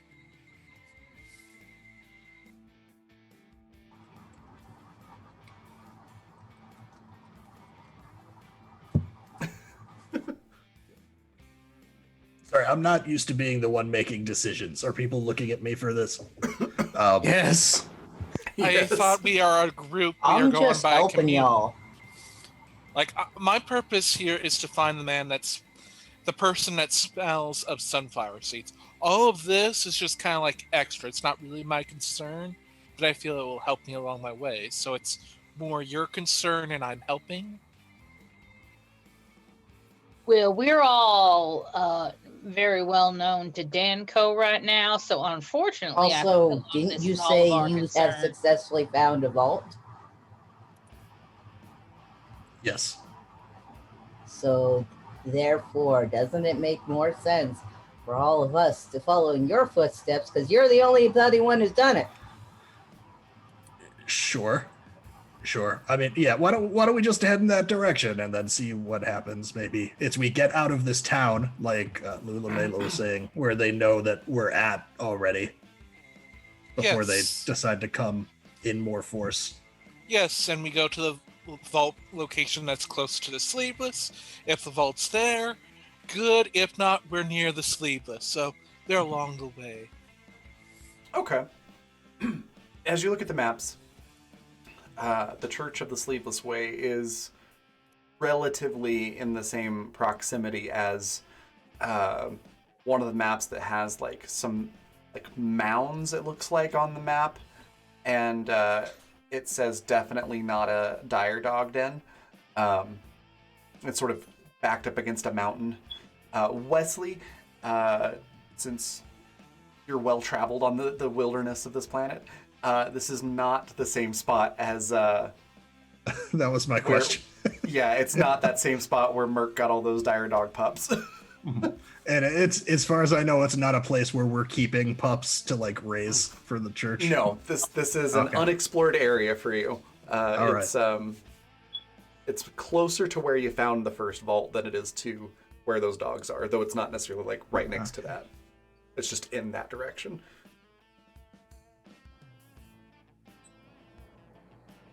Well, all right, let's go check it out. I mean, dire dog. It's, even if it is dire dogs, we could deal with dire dogs. There. The pamphlets tell us that the dire dogs are the friends of the sleeveless way, since they, by nature, have eschewed sleeves in their primal form. They're an inherent ally of the sleeveless path. Yeah. So Merc could do this thing where he could like talk to them, or at least communicate. So they tended to listen to him. Oh yeah, we're all taught that during our first week. Oh, perfect. You're on that then. Yeah, Okay, the kids got it. Let's go. Yeah, it's like oh. I'm entirely confident in the success of this plan. I have acupuncture ready for it when we get hurt. Don't worry, it's fine. Oh, goodness. Okay. Who would like to drive? I can drive. I drove before. All right. Sounds like a good plan. So let's do a mechanical engineering roll to successfully navigate this vehicle to your destination. One moment. Your now poorly Lula Maze lemonade wrapped Jeep.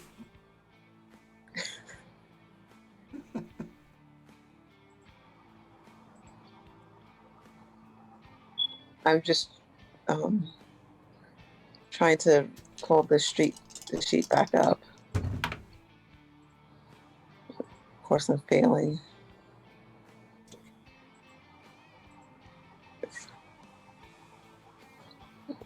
And I just grabbed my physical dice for no reason. Uh-huh. You Don't never have worry too many about it. dice. Uh-huh. Amanda is the back, and purposely, if anything comes shooting at us, she can deflect or block the bullets.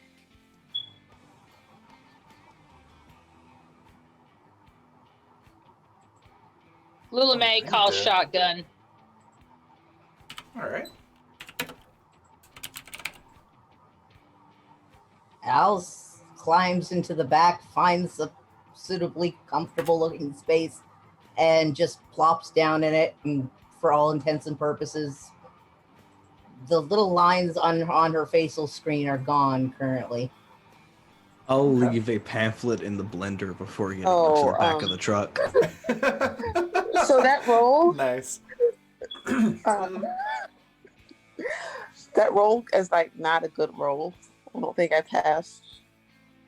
Oh, Yeah, what'd you a roll? 10. So you need at least a 15 to successfully drive the car. Roll a d6. 10 Is there a help action? Can we help each other? You can kind of side seat drive a little bit. So you can also roll mechanical engineering to see if you can assist. Assist. But a 10 doesn't necessarily mean like you crashed the car. Will it? No, not in this case. I would roll. Yeah, basically you do mechanical engineering, and what we'll do is take the higher of the two results. 27. Thank you. So Lula May leans over and says, "Oh, MJ, darling, don't you get nervous. You know exactly what you're doing." And she like gently takes MJ's hand off of the knob that operates the like windshield wipers and like gently places it on the gear shift. And she says, "You got this. Don't you ever let anybody tell you you can't." Okay. So it's probably I'm like used to a different car. That's the problem. But I'm yeah. really not. It's like when you see somebody that's learning how to drive stick shift. So there's a lot of like jerking forward and sudden stops and things like that at first, but eventually with Lula May's help, you get into a steady, cruising speed, not having to switch gears that much, and you get out onto the open road.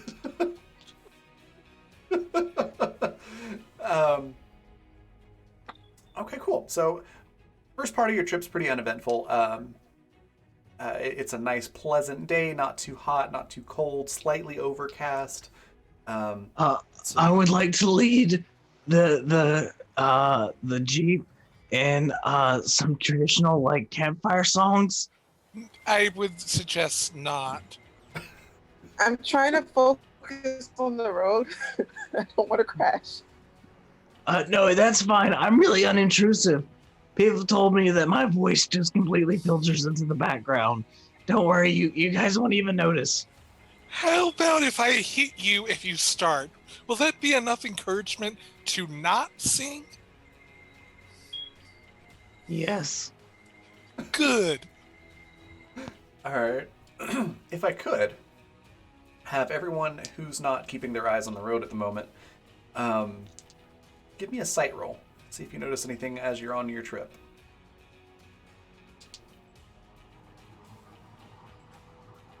We've got a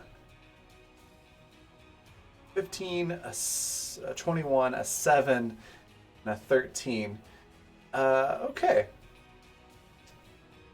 So Wesley and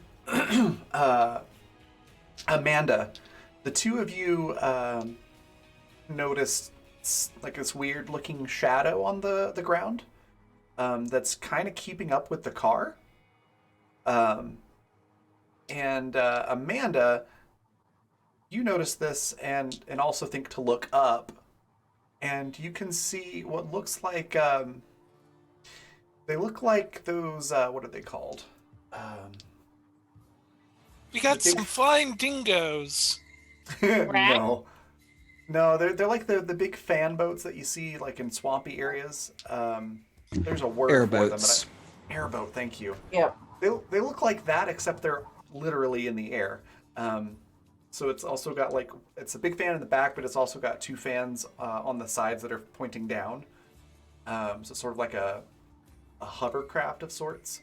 Okay, we got an asshole above us. What would you like to be done? They're not really like doing anything to you, but they are flying alongside you about 20 feet up in the air. But they're not currently doing anything at the moment. The vehicle looks like it's been homebrewed, we'll say. A lot of the cosmetic parts don't match. It's very clear that it's been repaired several times. So it's not like a Danco. No. Okay.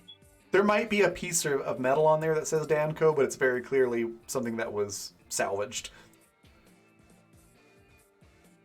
So as Amanda, I'm assuming, points that out, saying, hey, we've got an asshole, what do you all do as you see this vehicle flying alongside you up in the air? I'm gonna pull up my sniper rifle, and look it on up, point it out the window so I can use the sniping scope to get a better look at who's on that fucking ship. Fantastic. Let's do another sight roll. Can I have anything for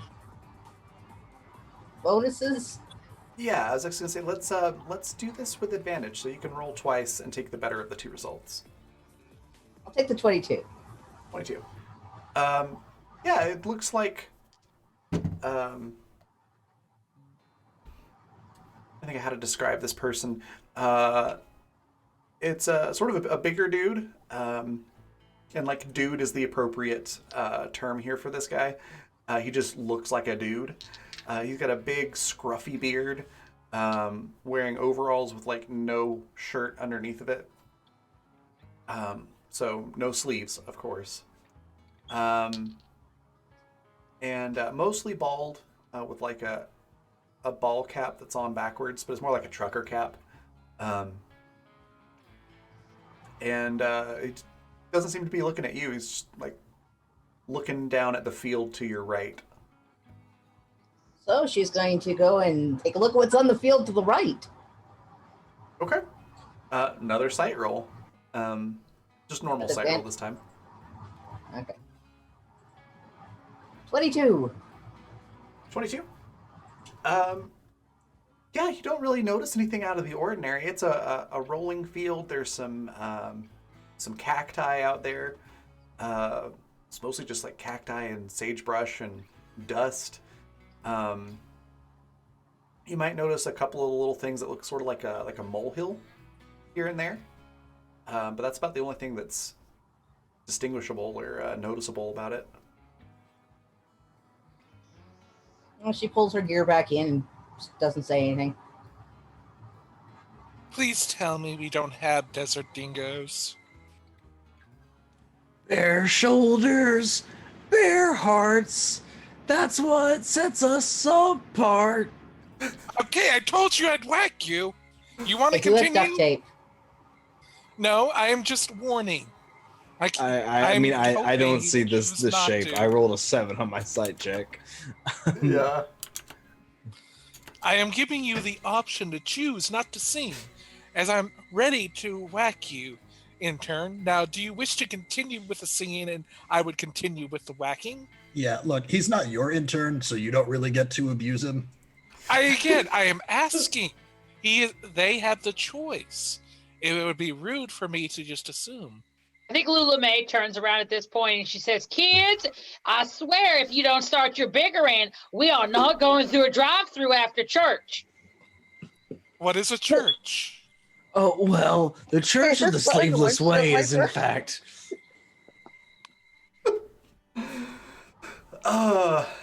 MJ, if you could give me a hearing check while everybody else is arguing. Okay, let me figure that out. I mean, I know it's on the sheet. I just got to find it.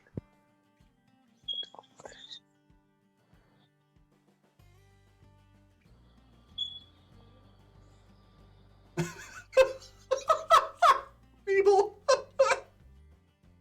So Meeble in chat said he's very politely asking to whack off your intern. Delightful. Oh my god. There she is, yeah. Or Amanda. I get. Yeah. I got 12. Okay. You just faintly hear, let's see if I can make this sound further away. Just hear this voice going, "Scruffy! Hurry up, Scruffy!" Coming from up above you. Okay, when I'll say, "Quiet, I can hear something, you guys." I don't know if they're going to even hear me to be quiet since they're all talking and singing. Yeah, everybody can hear MJ say be quiet. The question is, do you actually stop talking and listen? Amanda does. So does Lula May. Elson hasn't been saying much. It's fair. Okay, well then, everybody who decides to be quiet when MJ says be quiet can do a hearing roll to see what they hear.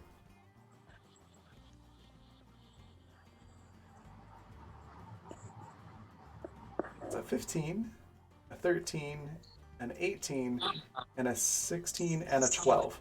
So Allison and Wesley, you're the only ones that... and Amanda. The three of you hear that same thing. You just hear, obviously coming from the vehicle that's beside you, "Scruffy, where are you at, Scruffy?" I would advise we take defensive driving skills.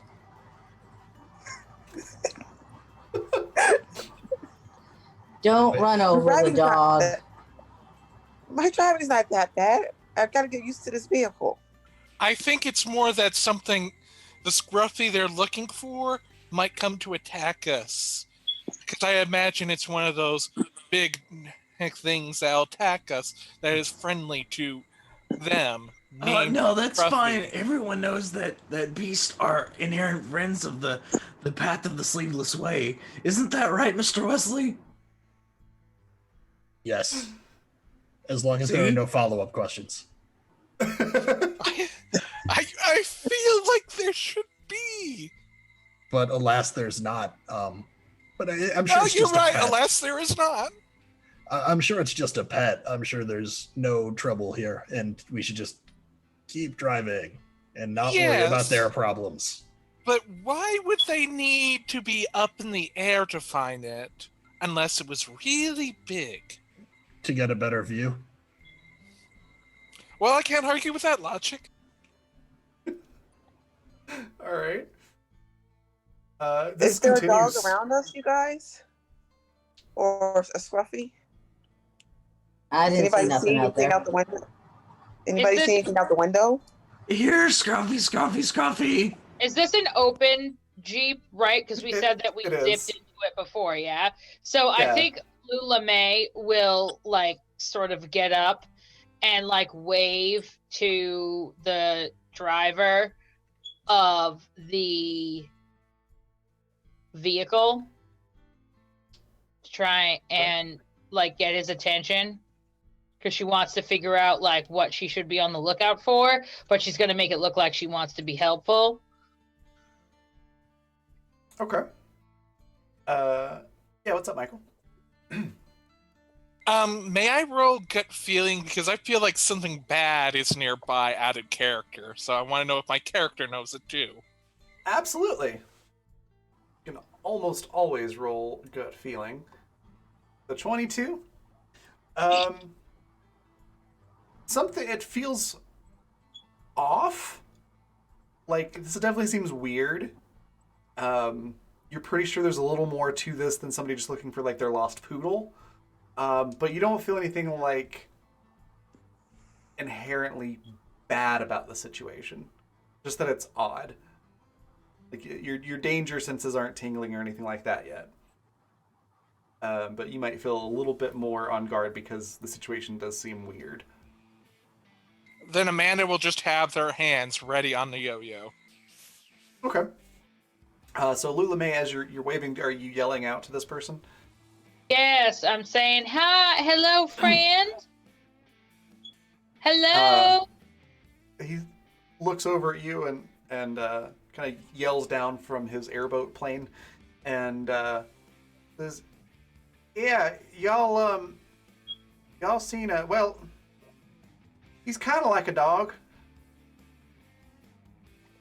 No, we haven't. We were just here enjoying a drive, and we heard you in some sort of distress. Is there something that you're looking for? Who is Scruffy? Yeah, Scruffy's my pet. We'll call him a dog. He's what you'd call a mutt, probably. He got loose and he runs pretty fast, so I'm trying to find him. He's somewhere out here. Hey, ain't you that lemonade lady? She gives like her most like not like flirtatious, but her most like charming smile, and she says, "Why, that depends on who's asking. Are you a fan of lemonade?" Yeah.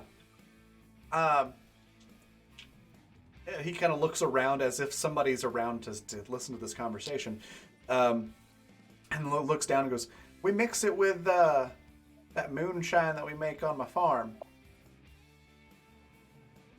Oh, Mr. Wesley, these people like animals and they make moonshine. Do you think they're followers of the Sleeveless Way? You know, you never know. I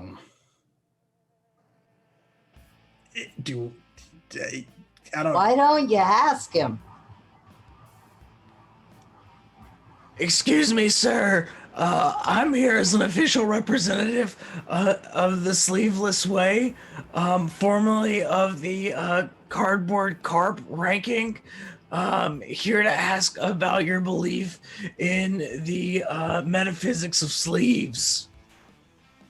Oh yeah, y'all's missionaries came by the farm a few months ago.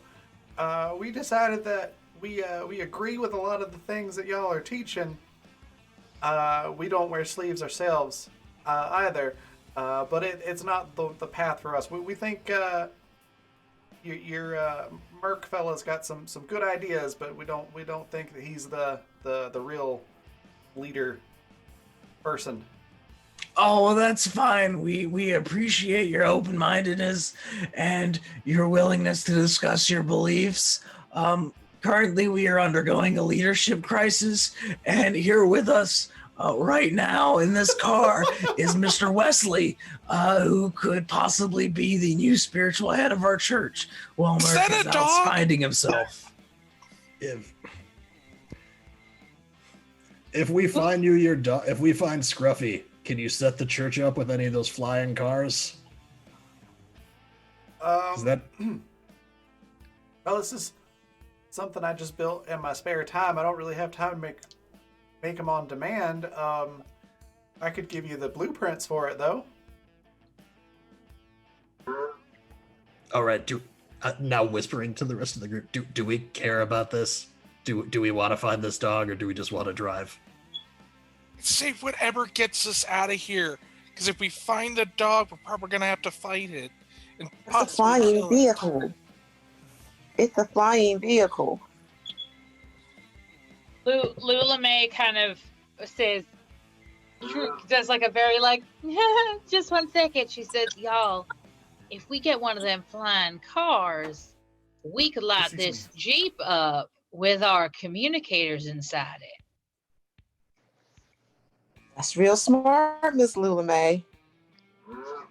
Oh, MJ, a leader is only as good as their flock, sweetheart. Shepherd's lamb is only as good as the flock they raise. You remember that? Because somehow it makes sense. Don't think too hard. Yes. If that's the case, the sleeveless way is they're just screwed. Yeah. Wesley Oh. Wesley looks visibly distressed at this. Yeah, I think listen, if we can get the blueprints for this, it just gives us another option, okay? It's kind of like a shoe closet. Like, you may have one pair of peep toe wedge combat boots, but you might need 3 pair. What's up, Michael? Is the yo-yo long enough that she could just throw it up there and just like yank herself up? Yes, but it's at the edge of the range for this thing, so it would be a hard shot to make, but you could potentially do it. Sure, sure why if you- not? I'm not sure your odds at level 2, but it is possible. So we'll see what you get here. So it's yo-yo ranged attack to see if I can grab on? Yeah. Let me take a look at your character sheet.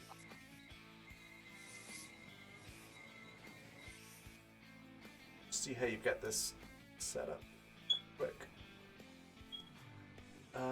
Your ranged attack. Yeah, that's perfect. Perfect. Okay, so 23. You've got 1d6 left that you could use that might push it over the edge to succeed, or you can keep the 23 and I'll tell you what happens. Yeah, sure. Let's roll the dice, because maybe Okay. like can end up going up there. Here. I don't think a 25 is close enough, is it? That's actually the exact number you needed to hit. Okay. Let me just get take the d6 off the counter there. There we go. So yeah, with the 25, you get exactly what you need to do this. You're able to sling the yo-yo up there, and it wraps around like one of the like Grappling. footrest things. The little thing where you step on it to step up into the vehicle. Like running Um, board. yeah, thank you. That's the word I was looking for. Um, and yeah, you basically like grapple hook it, um, and you're able to climb up this rope. Let's do a might check for that, just to make sure you have enough strength to pull yourself up.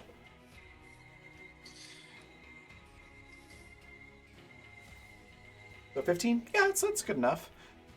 He looks a little bit alarmed because the the airboat plane sort of lurches to the left a little bit.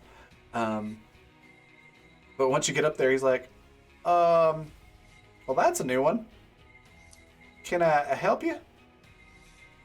You said you needed assistance. I figured this would be a better viewpoint to help you look for the dog. Well, sure, that's mighty kind of you. I could have pulled over, but this is fine. Then, yes, but if you slowed down, you would lose time to find the dog, wouldn't you? Sure, that makes sense. So yeah, help me look. Scruffy is about the size of like he most of the time he's a small dog, kind of like a Chihuahua. But got in big end. Hi. Yeah, sometimes he's bigger than a Chihuahua, but most of the time he's just a Chihuahua. Um, as you're having that conversation, MJ, what looks like a Chihuahua hops into the road. So I'll need a mechanical engineering roll to not hit the dog.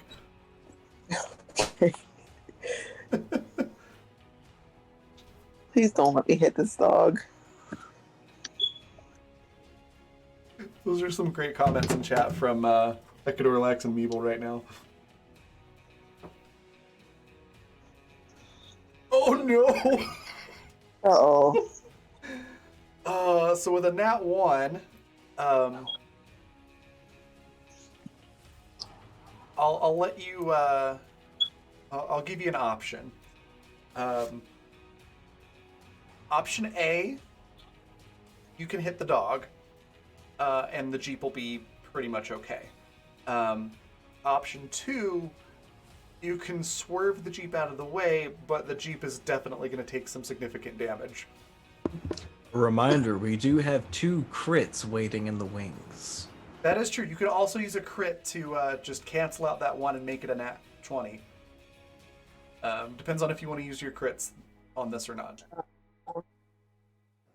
I think I will because I really don't want to hit the dog. I don't want to ruin the Jeep. Okay. Thank you again, Diane, for that. It's already coming in handy. Thank you. All right, we'll take 1 crit off the board here. And instead of doing a critical fail, you succeed with flying colors. You manage to, like, jerk the wheel to the right, and it goes around the dog, and, like, everything slows down for a minute. The camera goes into slow-mo mode as the dog slowly looks up at you, and you look down at the dog, and then jerk the wheel to the left again, and you're back straight, going forward. And you're able to, I presume, stop the car, if that is what you would like to do. Yeah. Okay. Also, had thank you again, Michael, for the $4 donation for some D6s. Cool, and I presume those are going to the cast? Yep. I spent one, so I figured it'd be nice enough to refill it. Awesome. So currently, that's 2d6 and 1 crit for the cast, 1d6 and 1 crit for me. We're currently at I think 10 tweet interactions. 7, 8, 9, 10. Yep. So the next mark is at 20. So at 20 retweets and comments, the cast will get 4 plot points that are helping them. So something big that helps them. Thank you so much, Meeble, for the 300 bits. And what would you like to do with that? That's enough for a plot point, or you can do a d6. Just let us know in chat. You'll be dancing on the beach with Jesus. Okay, so yeah, as you stop the car, the little Chihuahua dog turns around and looks at you, and then it sort of makes this like little. It's kind of like a bark, but it's like the dog has hiccups, so it sounds a little funny. And everybody can see this, including Amanda up on the airboat plane. The There's D6 your is for the dog. There's your Okay. dog right there. And it hiccups a couple times, and then it hiccups kind of loudly. And as it does, this thing triples in size. And content warning that nothing like is going to harm the dog, but the description might be a little bit gross. Some like body horror type stuff. Just a heads up. So it hiccups kind of hard, and as it does, it triples in size, and its mouth just sort of like opens up way further than it should, and it looks more like it's this like a Cthulhu type creature wearing a Chihuahua suit. So, Wait, if it's a Chihuahua tripling in size, does that make it a Jack Russell? Or Yeah, I was about to equal? say that's like not That's that still big tiny. still. That's 3 Chihuahuas. That's not much. Yeah. My It's cat not- yeah. is larger than this. it's not that big. Like it's like a medium-sized dog instead of a Chihuahua at this point. So maybe a little bit more than triple. It's not huge, but still, it got a lot bigger than it was. And yeah, there's just these purple weird tentacles coming out of where its mouth was, along with these 2 weird like alien-looking eyes. Are And dogs supposed to do that? Oh, I know those type of dogs. My sister had one. yeah, the farmer guy yells down and goes, "Oh, you done spooked him, so might want to step back. He gets a little excitable when he's like this. Ever since he ate that weird stuff off in the hills." Let me Oh, that- guess, it's that magical substance that's near vaults. Yeah, that's not I don't great. know what it's called. He's still friendly. He just gets a little excitable, and just be careful. He'll calm down in a few minutes. And yeah, the rest of you see these tentacles flailing around, and they seem to fluctuate in length, suggesting that it can reach further than what you see currently. Lula May is gonna get her cooler of lemonade and like pour him a glass and hand it to him and be like, you must be plumb tuckered out, hun." Well, he's still up in the air currently, Oh, just sort of hovering. just kidding. Oh, I thought you were giving Um, it to the dog. I mean, I don't know. I don't think lemonade is good for dogs. I'm not sure. Standard dogs, no. This, who knows? Yeah, I don't want my first entry to be on doesthedogdie.com to be yes, so we're just gonna not do that. We're gonna Allison retcon gets that out I of have the a better car. attention span. Allison Hello. gets out of the car. Hello, little She, pup. she pulls a Everyone lemon in out my of her religion. Hold Go ahead. Starts- Go ahead. Go ahead. Oh, sorry. She pulls a lemon out of her pocket and starts like doing the body language of "I got a ball, I got a ball," as she approaches. A tentacle With kind a of lemon. shoots out where this dog's tail should be, but it starts wagging back and forth really fast. And she's like, "You want the lemon? You want the ball? You want the ball?" She chucks the ball. And it's making the body language of a typical dog that is really excited to go catch the ball. As soon as you throw the ball, another tentacle just like whips out, and it basically there's lemon juice that just sprays where it's tried to grab this tried to grab this lemon in the air, and the dog looks That's sad. That's fine. Uh, I have another ball. Pulls another lemon out of her pocket. Hello, He gets pup. excited again. And she like approaches it and like gives it the lemon and like pats on the head. Okay, we'll hel- get to that in hello, a sec. pup. Jebediah. I was instructed on the way to give dogs belly rubs, dire dogs or pseudo dire dogs, depending on the circumstances. Come here, little one. Let me give you belly rubs and clean out the earwax from your left ear. Why only the left ear? Because everyone knows that it's only the left ear that greatly accumulates wax. Duh. Huh. I didn't know that. Maybe that's just my cat. I don't know. Is that a Zan story or a Jebediah story? I mean, a 6 of one, half dozen of the other. Okay. All right. So let's see what order do we want to deal with this in. Oh, that's fantastic. Yes, Pat. So Jebediah, you also have a cassette tape that would work in the Jeep. It's Songs of the Dire Dog, and it's like you've ever seen those like CDs or tapes where it's like whale songs of whales like singing to each other. It's like that, but it's dire dogs instead of whales. It's not wailing whales. No. Okay, yeah. Okay, all right. That's fair. That's fair. That's good to know. Yeah, no, I was definitely given this on my second week of training. The internship process is rough. Yeah. That's courtesy of Pat with that subscription from earlier. Thank you, Pat. Okay, so you have that. Let's address Allison first, though, because you were approaching the dog, and as you approach it, it gets really excited and it tries to grab the ball out of your hand. And in so doing, you basically just get like boa constrictor style grabbed by this thing, and you're kind of up in the air while it's trying to get the lemon out of your hand. She's just hanging by probably it's the arm that has like half the sleeve torn off of it already. She's just like hanging there. She has like no grip on the lemon at all at this point. She's like more than willing to let it just have the lemon, and she seems completely calm. Okay.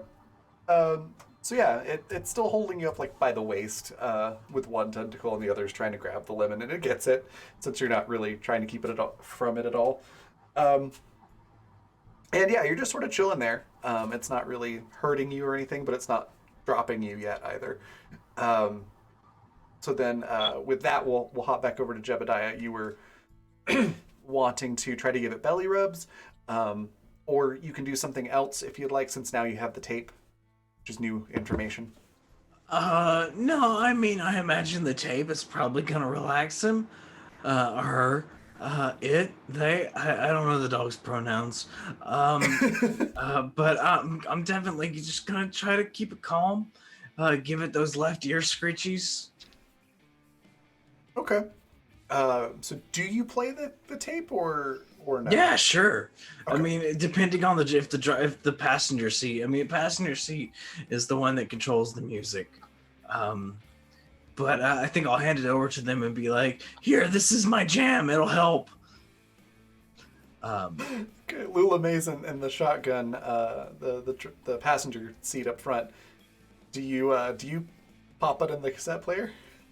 Lula May has just come to the realization that her only option in life is to just embrace the chaos, and that the world that she once saw for herself, in all of its like shining glory, has been wrenched away from her in the sweaty grip of a prepubescent intern, an alcoholic cultist, somebody with a lot of fists, a robot, and her new best friend MJ. And she's just going with it. So she takes the tape and she smiles at Jebediah, says, "Thank you, Shug," and doesn't even look at it. She's just like, just toss it in, and just this is life now.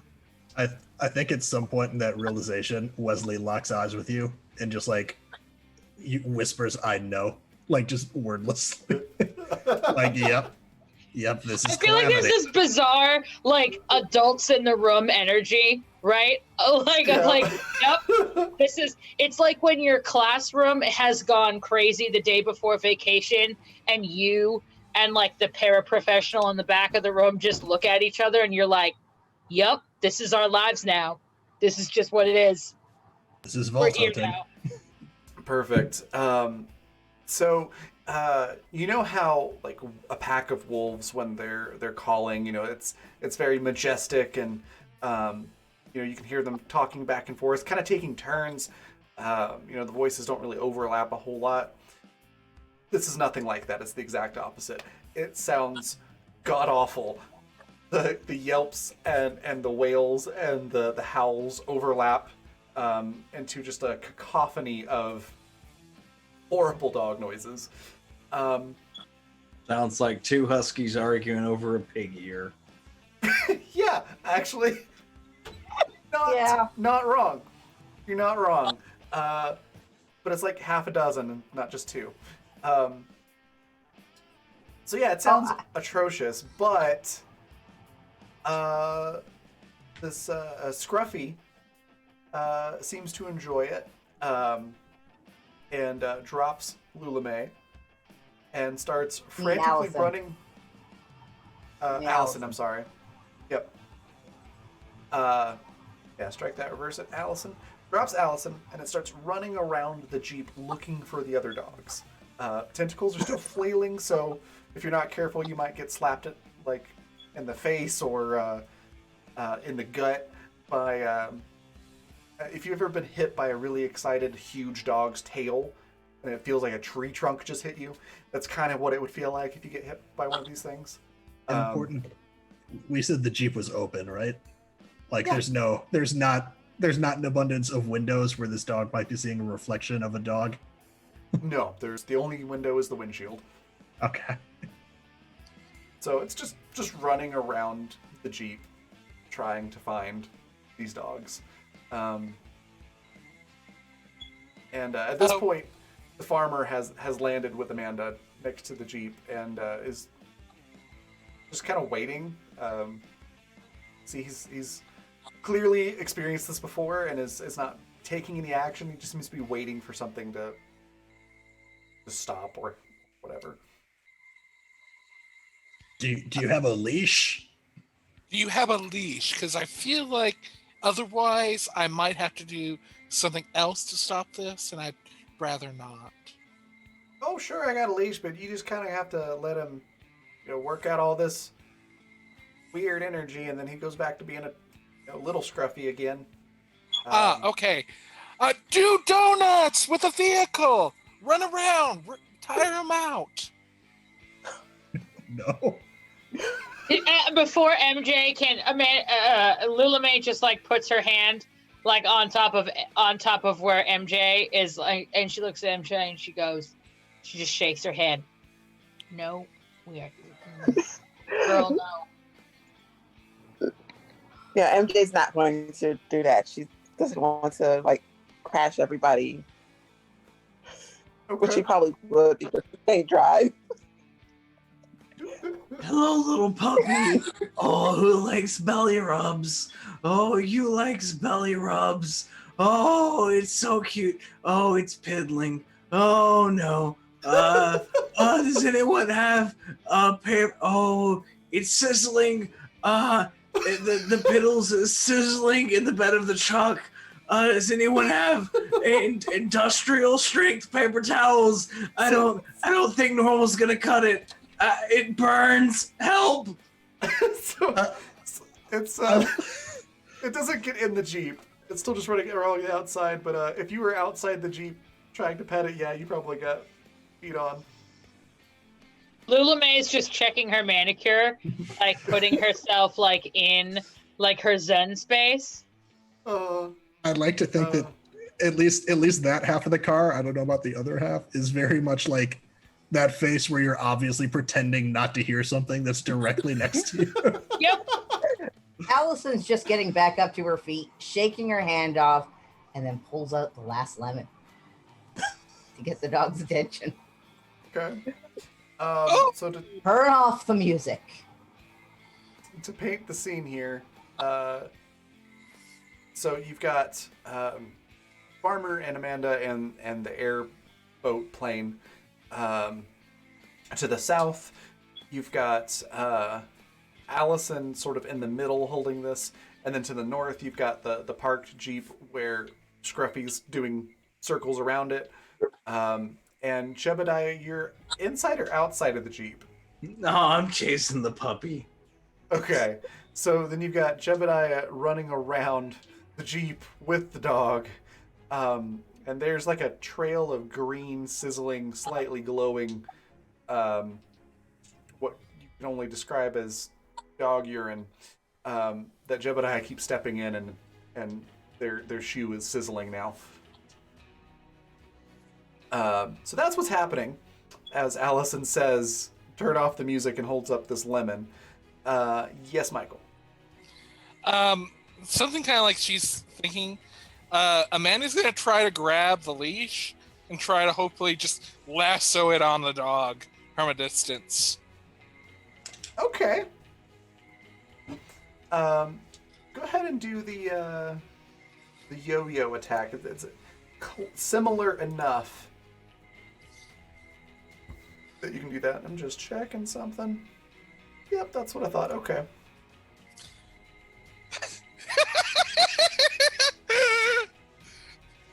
That's no bueno.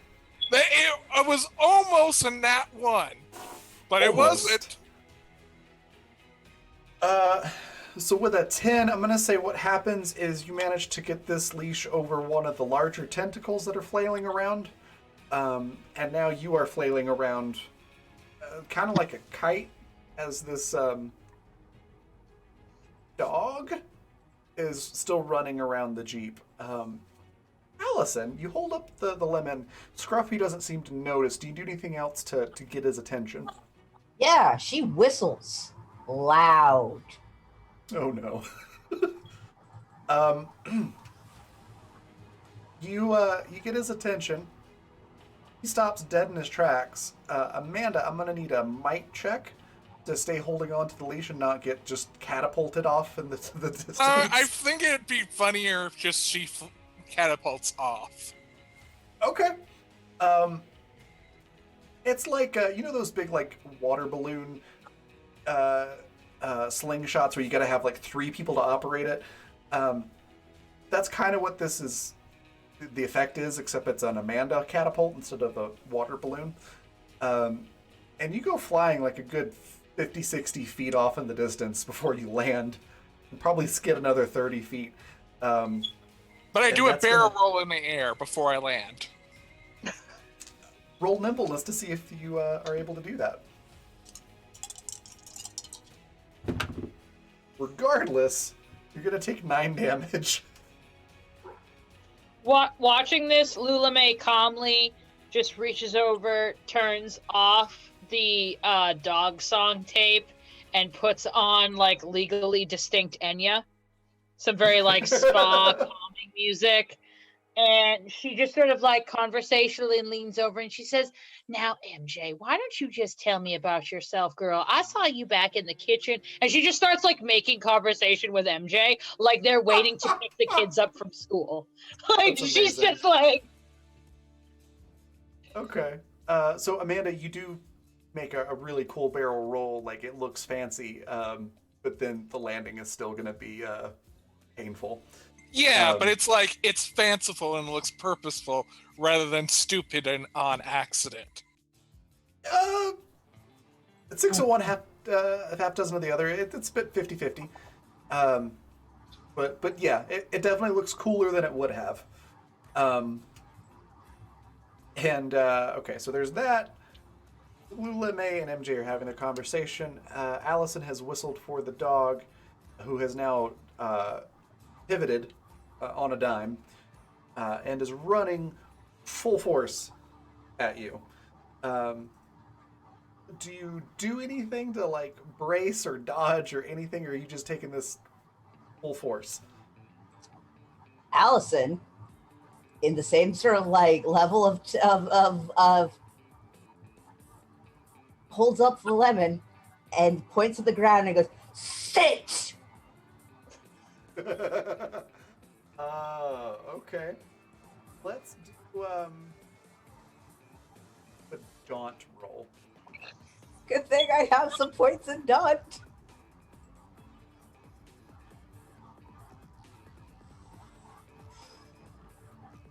I'm gonna roll a 13. d6 on top of that.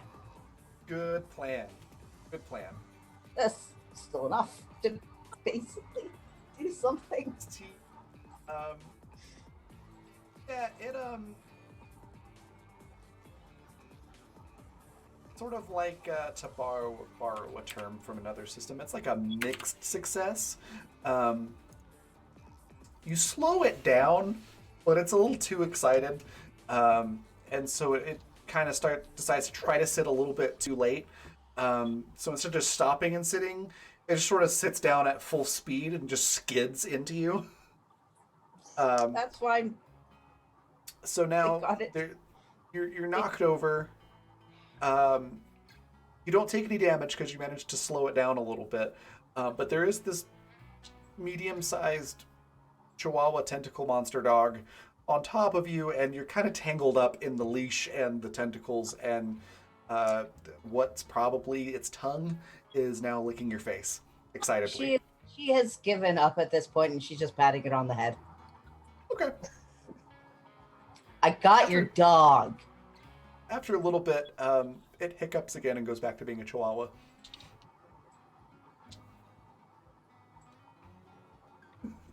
Is the leash still on the Chihuahua dog? It's like wrapped around its leg, but yeah, it's on it.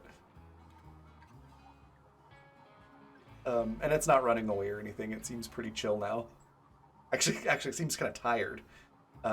Probably just if Allison doesn't get up, it'll just like walk in a circle and then lay down on Allison's chest. Yeah, she's fine with this. And the farmer goes, yeah, see, I told you, you just gotta let him tire himself out. He'll go back to being normal. And he looks over at Yes. MJ and goes, hey, I appreciate your fancy driving there. I really would be quite sad if he'd gotten run over, so I appreciate you swerving out of the way in it's time. nothing. It's nothing. I love driving. I'm a pro. He says, They well, don't. I'm a professional driver. yeah, I can see that. Well, again, I appreciate it, and you did help me. So, hold on, I'll see if I've got a copy of the blueprints in the glove compartment.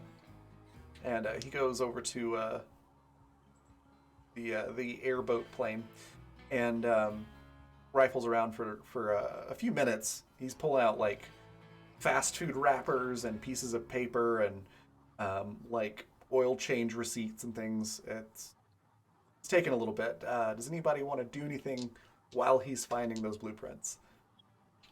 Amanda probably will walk up and just go, by chance have either Drowsing, Maggie, or someone smelling of sunflower seeds? Do you know of either? Nope, I can't say as I do. I mean, I smell like sunflower seeds sometimes when I have usually when I'm watching a ball game, I'll get like a bag of them, the pickle flavor. I mean, so like, imagine lots of people smell like them at some point or another. Okay, then have you ever killed an entire order of people? No, I can't say as I have. And he's just looking at you now like, uncomfortable. See, this is why, like, I'm looking for the person of smells of sunflower seeds. So it's good to know it's not you.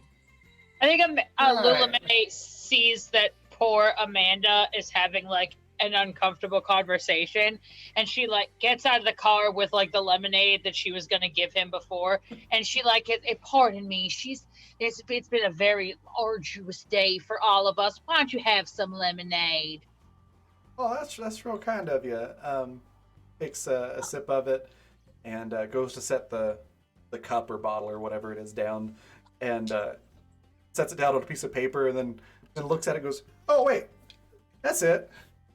And he pulls it, and it's this like it's like a sheet of printer paper that has like a legal pad piece of paper also taped to it, um, and there's now a water ring from where he set the lemonade down, a couple of coffee stains, and like a half chewed piece of gum that's stuck to one corner of it. Um, Pretty much what it looks like. It's pretty gross, actually.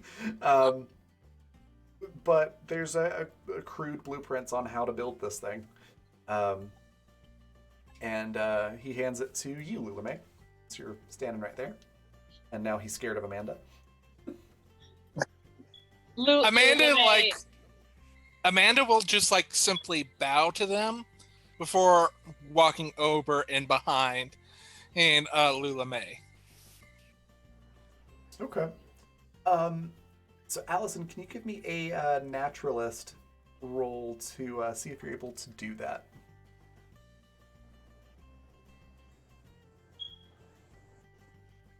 An 18? There's still like a chihuahua tail sticking out of the rucksack, but yeah, he's currently in your rucksack. Thank you. Okay. So yeah, he hands you the blueprint and then starts looking for Scruffy. It's like, where'd Scruffy get off to? Don't look to me. I don't know. You were the last one that saw that. Does anyone hold on to a dog or holding on to a dog about here? Is Allison just straight up trying to steal Scruffy? You did. I have klepto. Oh, that's right. Okay. Well, farmer doesn't notice.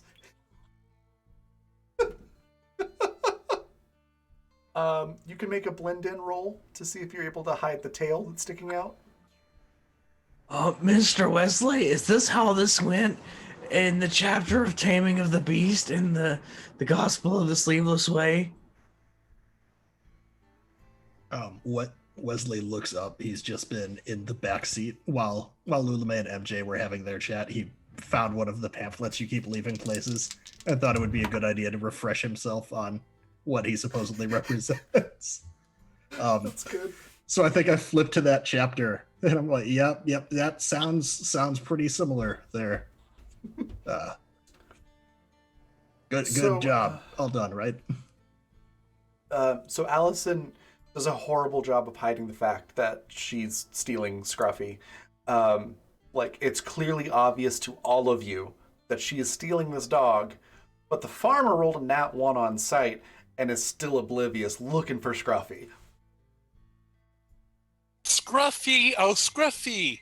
Apparently no one has it, so I don't know where it could be. He's like, oh, hell.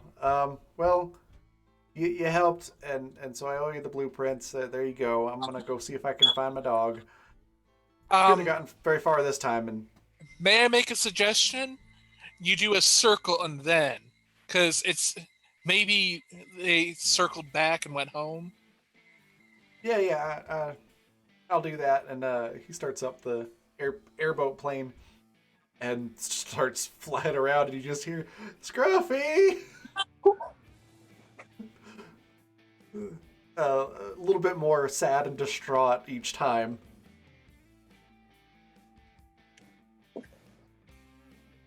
So, now that you've got blueprints for a airboat plane, and you've stolen a man's dog. Yeah. Why are we taking that man's dog? Looking pointedly at Al. Someone took the dog? First, I'm hearing about it. And they're all like staring at this chihuahua head that's sticking out of the rucksack. I don't think we need this dog. It's on a tentacle and. Do you got a thing. problem with my dog? Yeah, I do. What's I your don't want to prob- get tentacled by the dog. Okay, then don't get him excited. Oh God. I don't. Amanda is probably just off on the side, not paying attention, and hits a couple of probably pressure points trying to heal themselves while this is going on. Okay. Yeah. Remember, you took life magic to start with, right? Or was That it is correct.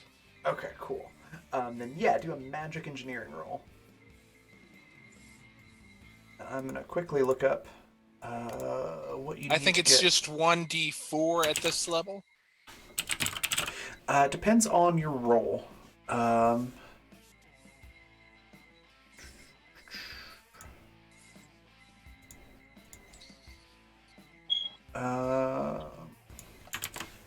Because I think it's after 15, it's 1d4.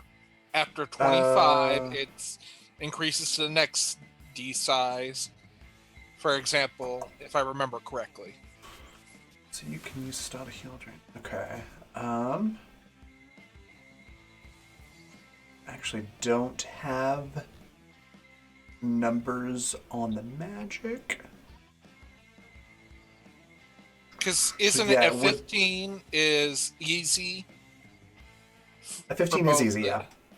Yeah, so that would count for like the same with the magical thing. Is like the 15 to 25 would be just 1d4, correct? Oh, under healing with medicine, yeah. Which gives target 1d4 back. It's increased by 1 dice. Okay. So yeah, yeah, you're right. But because you're using magic, which requires a resource, you get more. So it would be probably your stamina score added on top of that. Okay, so I got back when I got injured then. Nice. Excuse me. Okay. Would you all like to drive away towards your original destination? I'm waving down the farmer because I'm not okay stealing a man's dog. Yeah, Okay. Lula May is definitely trying to like open the rucksack if she can to get the dog out. MJ's Like, kind of. excuse me, what are you doing touching my bags? Excuse me, those are my bags. Damn it, it's not your damn dog. Does the bag have your name on We it? have plenty of Yes, time. it does. Well, it You ever has heard of Allison punching? Chin's my name on it. It's See- complicated. See, right now, what we're doing, Al, is we are punching down. See, we are dispossessed, disenfranchised people, and instead of joining up and looking at those who systemically oppress us, we are fighting each other. What you need to do is you need to turn your attention to punching up, and we need to give this man his dog. I love Lula May So, so by much. your logic, I should be punching him because he was above me. No, it's a systemic class structure. Yeah, See, well, we are in what is guess called what? late I stage wanted the dog. It's my capitalism. dog now. It's not your damn dog. Oh my god. Well, you're in So my much. car. The dog? You're in my car. I don't want dogs in my car. Fine, I'll ride Oh. on the roof. Shebediah, There's no we found the dog! I mean, Why dogs do are you good care? and all, but theft of dogs Like, is a little bit none of of a you weird. were even interested in like actually getting the dog calmed down. All you were all were interested in riling it up. On what I level was is driving. teasing a dog with a ball helping it get calmed down? Easy, you wear it out. Real quick here, and thank you for highlighting that message because I very much so missed it the first time around in chat there. Meeple redeemed one plot point. that the dog sits on something sharp in the bag. How big is this rucksack? It's not much bigger than the Chihuahua. I actually have a list of the things that are in it. There are cigarettes, a lighter, and one photograph. Okay. There are Um, 10 packs of cigarettes in there. With everything that's in it, would it fit, say, like a golden retriever? Nope. Cool.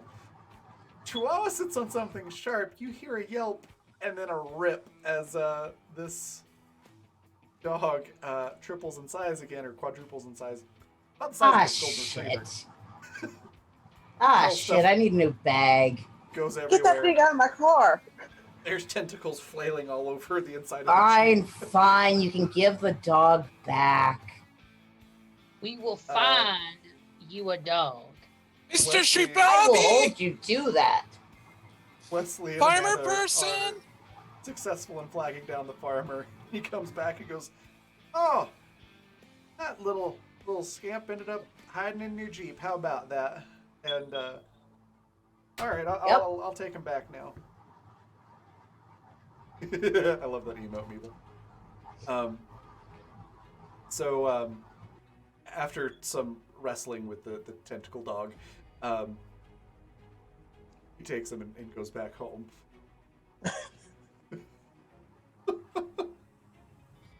None of y'all eat that weird stuff that the dog ate. I think we all did a good job. Round of applause to everyone. Good job, good job. Yeah. Great. So, would like to start driving off. MJ's your not getting out of that destination. driver's seat. MJ is the professional driver. We heard her say so. I can always give it a try if Luann does not prefer or MJ does not prefer.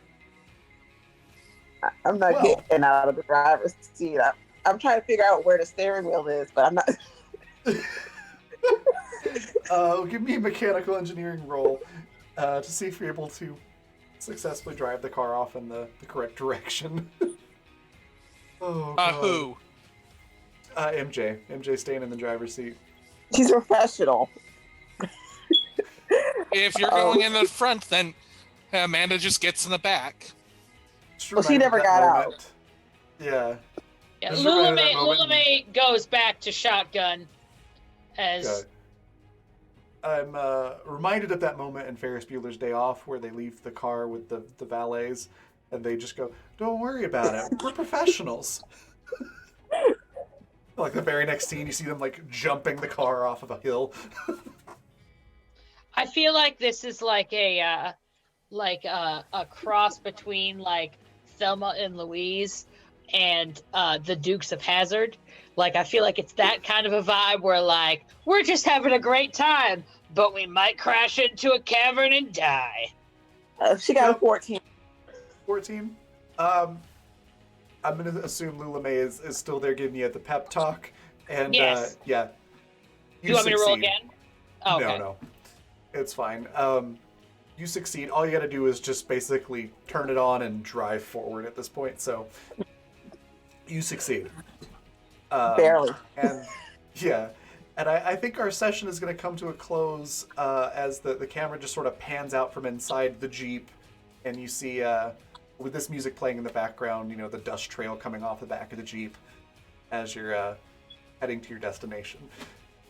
MJ people like stopping and starting a lot. Sure, you can keep doing that if you want. Yeah, it looks like epic and majestic, and then all of a sudden there's just like the it jerks forward and then kicks off again. Orange. As like Yep. the sunset, as the sun like starts to dip low, you just hear Lulame being like, "Girl, you got this. It's good. Be one with the car. Feel the car in your soul. You can do this." Oh, that's fantastic. All right, and then next week we'll figure out if you're going to the vault location, potential vault location, or the church headquarters. I Oh, thought that that was the plan. Was we're going to the vault location. um, there was a lot of back and forth.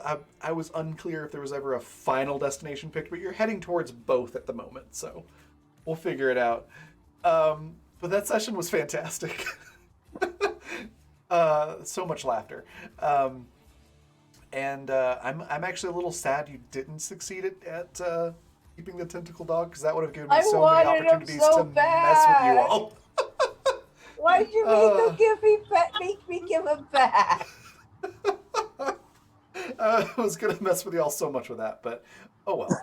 Um, yeah, we're gonna talk about what our favorite parts were, where we can find all these lovely people next, and then we'll go on a raid. So let's start with opposite order of how we started. So Michael, what was your favorite part? Where can we find you next? And anything else you'd like to share? I think we're probably all gonna probably say at one point part of the whole dog being trying to be stolen, and was a good part of like favorite moments. Another would probably be the back and forth of Lily May and MJ in the car. But like one thing like I'm really enjoyed, like favorite of all of them is Wesley going, "Hey, no one but me can actually hurt him." Like that's my favorite part of it all. It's like, yes, but he's my intern. I'm Michael Wayne. You can find me on Twitter and sometimes on Twitch, usually on Sundays when I do Life is Strange Sundays. Uh, you give me a clip, I'll give you a GIF. Remember, we're all in this together. I'm rooting for you. Hopefully, one day I get to play in a game with you. Fantastic. Next, we've got IC Historian. What was your favorite part? Where can we find you next? And anything else you'd like to share? Oh snap! Okay, I think that my favorite part was the obviously the stealing the dog situation was pretty great. I also really like the sort of like developing like roles within the group, like the group relationship roles that are sort of like sifting out now that we're actually like working together. That's always something that I find really enjoyable.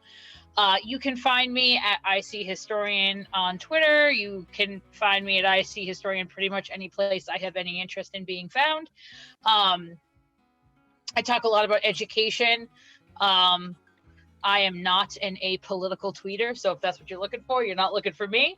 Yeah, I will be here every Tuesday until, Raven gets sick of me, and then I'll probably find a way to bother somebody else. Fantastic. It's a delight having you on the show. Also, I love everyone. Aw.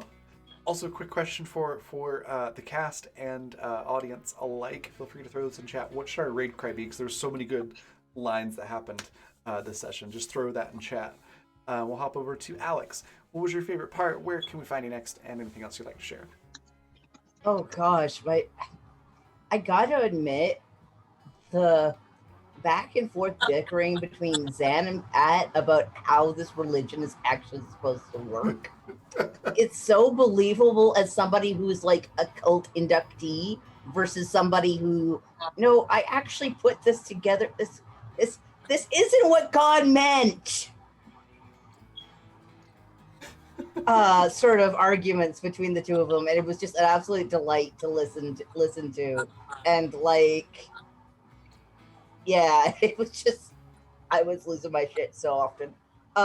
Yeah, you can find me around here. I'll be on Alien J's channel on Thursday for Don't Starve Together, which a few of us get together and play Don't Starve. We'll be switching to Stardew Valley pretty soon. Yeah, it's we're looking for like low key chill co-op games. No Arc. It eats too much computer. I miss my dinos. I miss my dinos so much. So yeah, you can find me and then you can find me back here on Saturday for Animus Septentis, where I am playing a very different sort of character. A lot chattier for all that he's a mute. Yeah. All right, and then hop up to Pat. What was your favorite part? Where can we find you next? And anything else you'd like to share? Hey, yeah, my favorite part, I think it's part of it is I feel like just from Jebediah's conversations. I've got this idea in my head that by the time we actually finish this campaign, he'll somehow be running the cult, like he'll have ascended. But then in terms of other stuff this episode, I just loved Lula May and MJ's conversation in the car, and just like they don't need us for this part. We're just gonna hang out and chat, and then just as Wesley being able to like to Lula May, just like yeah, this shit gets crazy with Volts before he. I think he's got a feeling that, and he's not sure how much longer he can keep things together before he starts sliding back into the chaos too. And just making sure someone understands that position. Yeah. Well, that's great.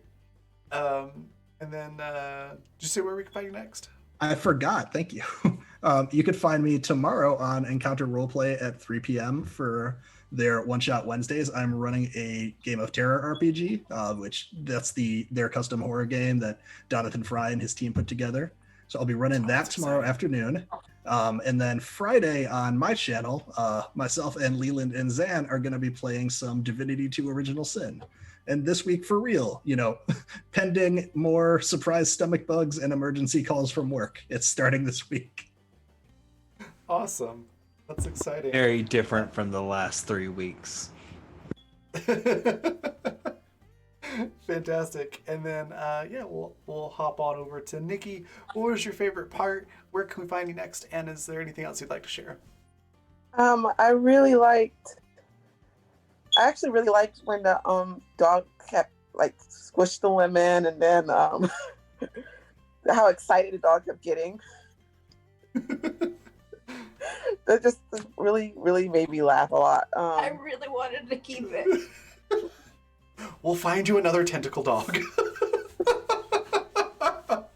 We potentially have a whole area where they might lie in. Or you could just feed the dogs the weird mountain stuff. Or we could just not have. I mean, we could also not. I mean, a dog. We could like not do that. I'm just throwing it all out there. Not with that attitude. All the options that we have. I love that Lula May is the one. It's like, well, who's gonna walk it? Who's gonna feed it? Albot will not forget that you have promised her a dog. I always want a dog, but you go off to soccer practice, and who's the one who's cleaning up after it when you get home from school? We do this every time. And your dog better not make a mess in my car. Exactly. Which is my car now. Professional driver. I had those carpets before you were born. And you I made will me have return them the after you are dog, gone. and we're not returning the car? Oh no, this Jeep is gonna be 100% on fire. Yeah, it's not as though anyone was looking for the car. Yeah.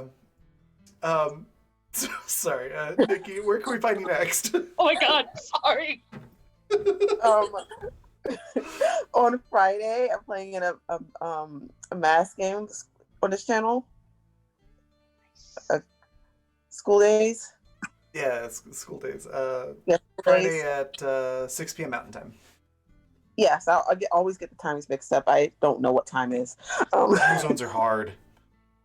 They are. And I can't even get my own time zone, so. Oh man, that's the one where Leland's playing the heavy metal rock dude. Yeah. Right? Yeah, I'm doing a commission for him. Oh, that's cool. awesome. I play Star in that game, who's a kind of like a dancer. Nice. It's a really cool game. We did they did session 0 last week, and I was producing, so I was just loving listening to the whole thing. It was amazing. I'm excited to see what you all do this week. Yes, it's a lot of fun. I love it. So if you guys want to watch it, please do. Awesome. And then last but not least, Zan, favorite part, where can we find you next, and anything else you want to share? I mean, I've got two favorite parts, but they're kind of related. One of which is I really appreciate all the callbacks that were made to the previous season, this episode, and kind of related to that, I really appreciate the fact that the truck has survived a record amount of time. Like anything above this is just gravy at this point. We've never had a vehicle survive this long. So anything that happens now is just it's just great. I'm sure it's going to end in a glorious fireball, uh, like they all do in some way or another. And yeah, where you can find me next is like Pax said, I'll be on his channel on Friday for a Divinity 2 playthrough. And then immediately after that, I'll be on Brambleberry Games for a Curse of Strahd remix. And immediately after that, I'll be on Polish Scripted channel where I'm running a Vampire 5th Edition Shovelheads game, which is a lot of fun. But it is a very tonally different game and real dark. And so if you want to keep up with me and Yeah, all the fair games that I play warning to in, people who want to go watch that. It's gonna have some trigger warning. yeah, it's a heavy game. It's at the Sam moment running that dark game that just yeah, no, it's not like the last game they invaded a white like a white supremacist headquarters or anything. Yeah, no, it's a heavy game. But you know, it's a lot of fun and you know, fuck fascist and all that fun shit. So yeah, it's that's a wildly different game than the rest of the stuff that I play. But yeah, if you want to stay in touch with me or the games that I run, you can always follow me on Twitter at InsanityTTRPG, or you can find me at my website at insanitygaming.com, or you can get in contact with me if you are interested in any of the services that I provide as a GM or content creator. And yeah, that's my whole thing. awesome. Thanks so much, IC Historian, for the 300 bits. Would you like to use that as a D6 to the cast? Sure. I just figured out how bits work, and I'm really excited. Awesome. They're a lot of fun. Yeah. I'll toss that counter on there before I forget. Love it. And then yeah, my favorite part. I did really enjoy all the callbacks to the first campaign that we did. That was a lot of fun to see. um, and yeah, there's so many good parts. It's hard to pick a favorite. Um, but I really enjoyed how you all dealt with the dog, um, and the fact that you almost had the dog for the rest of the campaign. Because yeah, that was gonna be wild. Um, but yeah, I can't really pick a favorite part. It was all just amazing, constant hilarity. Um, yeah, and then where you can find me next. Tomorrow is Wednesday, so Wednesday at 7 p.m. Mountain Daylight Time, I will be playing Niklaus Sebastian Adama in Exodus, which is a Bioshock-inspired game run by Vanessa. So I'll be playing in that, and then Thursday I'll be DMing Sword of Kalas over on Encounter Roleplay at 4 p.m. Mountain Time, and that's a whole lot of fun as well. It's a whole bunch of Klingons in the Gamma Quadrant trying to hunt down the Sword of Kalas. This is after the events of Deep Space Nine, and it goes about as how you would imagine. It's pretty great. So that's where you can find me next. And then as far as other things to share, this stream is sponsored by Fundamental RPG, which is the system we're using, as well as Grinding Coffee Company. You go to grindingcoffee.co and use the code RAVVYN.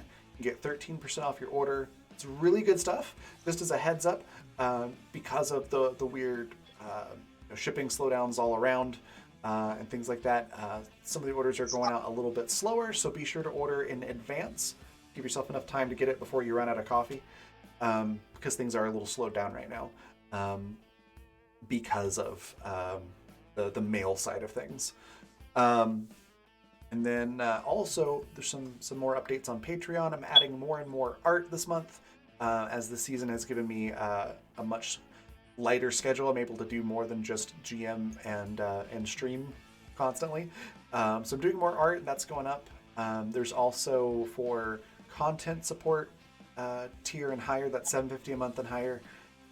You can get the soundtrack for this game, the soundtrack for Animus Absentus, and the soundtrack for Water from last season. Those are available to download. So you can download the tracks. That and listen to music them still gives me nightmares. It's very soothing, but it gives me nightmares. Perfect. That's exactly what it was supposed to do. But yeah, all the soundtracks that I just mentioned are available to download onto any device that you would like. So lots of really cool stuff that's happening on Patreon. I'll throw the link to that in chat. And then all the art is available to anybody and that's a coffee tier supporter or higher. So that's $2 a month or higher. You get access to the high resolution versions of all the art that I do. Because on Twitter, it's usually going to be pretty low res. So if you want to see the whole thing, make it like your computer background or anything like that, it's there for any patron. I think that's everything I needed to go over. So we're going to go on our raid. Just double check, make sure they're still streaming. Yes, they are. We're going to go say hello to the Onyx Path. They're currently streaming a Scion Demigod game, it looks like. And I see they've got something there about a new Kickstarter. They make a lot of really Onyx cool... Path. Yeah, I was going to say Zan's very familiar with them. They make a lot of really cool games, like They Came From Beneath the Sea, which we've run a couple times here. My they're pretty fun favorite. games. And They Came From Beyond the Grave, which may or may not still be on Kickstarter at the moment. I know they just released a new, maybe, I don't know if it's on Kickstarter, if it's a proper release of a new Scion supplement, which is Oh, cool. a real cool addition to the Story Path supplement. Nice. But yeah, they've got some cool content, so definitely check them out. Say hello. Our raid cry again is, why are we stealing that man's dog? And then yeah, I will see you all tomorrow. Bye, everybody. Bye.